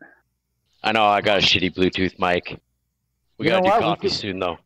I'm down for coffee every day. You're a workaholic, bro. I sometimes pop into them. I get my McDonald's at that coffee right across from your work. I think, should I drive to the back? But I know you're busy working all the time, bro. I didn't know you guys lived close to each other. That's cool. You guys should do a meetup or something, man. Well, we've done plenty of meetups. Cool. Back. That guy's name that I was trying to think of is Sean Atwood. Before I forget. I don't know who that is. Yeah, he's all right. He's got a big channel, Sean Atwood. He talks all about his time in prison. And he was a drug lord, essentially. But anyway, anybody else got a question for Fokker? Or else we can just do final thoughts. No? Okay. Why don't we start off with you, Bandsaw? Yeah, great show, mate. Great show. Look forward to the next one. Cheers, man. Oh, yeah. Thanks, Bandsaw. Effie? Just like to say that I do love the government. I appreciate everything they do for me, and I would never try and undermine or usurp the control they have over my life. Thank you. Well said, Effie. Jeremy? I just want to say the Earth is flat. Anyone that calls me a glober can kiss my ass. All right, fair enough. Jimbo? Left lane. Matrix. Thank you for having me, Brandon. Great show. Thanks for coming, man. Paige. Paige? No. Rob? SE. Okay. Right Yes, there. sir. There he is. I'm here, bro. Good show. I'd like to shout out Flat Earth Focker. You're the man. Good luck to you, bro. I wish you the best. And peace out, everybody. Thank you. Thanks, SE. Right hand. Chris? No? Okay. Flat Earth Focker, final thoughts, man. Well, thanks for having me on. It was actually, I wasn't feeling that good this morning. I was about to cancel on you again, but when you sent the email, I was like, I got to, shape up and get out and do this show. So I was glad I was able to come on here and chat with you guys. That's awesome. If you can sub my new channel, FE Focker Reloaded, that'd be appreciated. Get up to so I can do some live streams and just keep posted on stay informed on what's happening with this case. And I firmly believe and trust Christopher that this case and the Adamson barbecue case and the cases that Christopher is helping out is going to help the whole world out once we expose this fraud and expose the rules of civil procedure, their stupid commerce courts that they've set us up and duped us into, can expose all of it and help break the chains that are human enslavement. But we need people to get behind it, right? And not get distracted. Let's keep our eyes and our thoughts and our mind focused on the fact we're slaves and we don't want to be slaves anymore. That's it. Absolutely. Yeah. And thank you for being here. That was a good discussion. Like I said, if anybody didn't hear that because they were on the panel or whatever, go back and listen to it. The story is pretty eye-opening, what you went through. And I appreciate you standing up for what you believe in. The one person stands up, they stand up for us all, in my opinion. And it takes more than just one person. So you never know when that spark will be lit and people will wake up a little more. Every bit helps. That's my opinion. But you're more than welcome back anytime. No appointment needed. Just drop into the Discord, pop in the show channel daily, 5:05 to 8 o'clock Eastern Standard Time, 10:05 Greenwich Mean Time. And we'd love to have you back once things get ironed out a little bit, maybe in a couple months or so, and things get resolved, and tell us what happened, man. Give us the rest of the story. But thanks again. Thanks to the panel. Really appreciate it. It's a good show, good discussion afterwards. And I will be recording the after show for anybody that sticks around. I'm going to drop off for about 5 minutes, and then I'll be back to record. Thanks, everybody. All right. Well, that was good stuff. I really had a good time listening to Flat Earth Focker. Man, that guy can talk, man. Just wind him up and let him go, and that's a good story. It's just crazy what is happening right now everywhere, not just in Canada, but it's happening here too. I just saw something. They went to a doctor's house, I believe it was, a female doctor. She answers the door, and like 3 or 4 cops push in past her with their pistols out in their hand and go and round up her kids and her husband. And she's going, "What is going on? What is going on?" And they're saying, "Calm down, ma'am. Calm down, ma'am." They just burst in her house with their guns drawn, and they're telling her to calm down. And she didn't do anything. They were looking for paperwork related to something she was saying about the medical crisis that we're in. That stuff, if that stuff doesn't scream USSR, North Korea, CCP, I don't know what does, but we can't let this stuff go by unchecked. We have to at least be able to say something. And thanks to the audience out there in the chat for supporting the show. We'll be back tomorrow. I'll be having a one-on-one with Babs. That was supposed to be today. Slid that to tomorrow. So thanks for the flexibility, Babs. That should be interesting. We're going to go over what he had discussed previously with, Bev, about level and horizontal, and try to understand where he's coming from with his argument. So you never know, but Babs always brings some heat to the table. So that should be interesting. Friday, debate with Mr. Sensible. Be simulcasting. Just waiting to hear the final. Yep, we're on for Friday. Time is good. And that should be fun too. We'll be looking at fuzzy horizons and arguing over whether the Earth is a sphere or a flat plane, which it obviously is. We'll talk to you tomorrow. Otherwise, have a good night. Adios.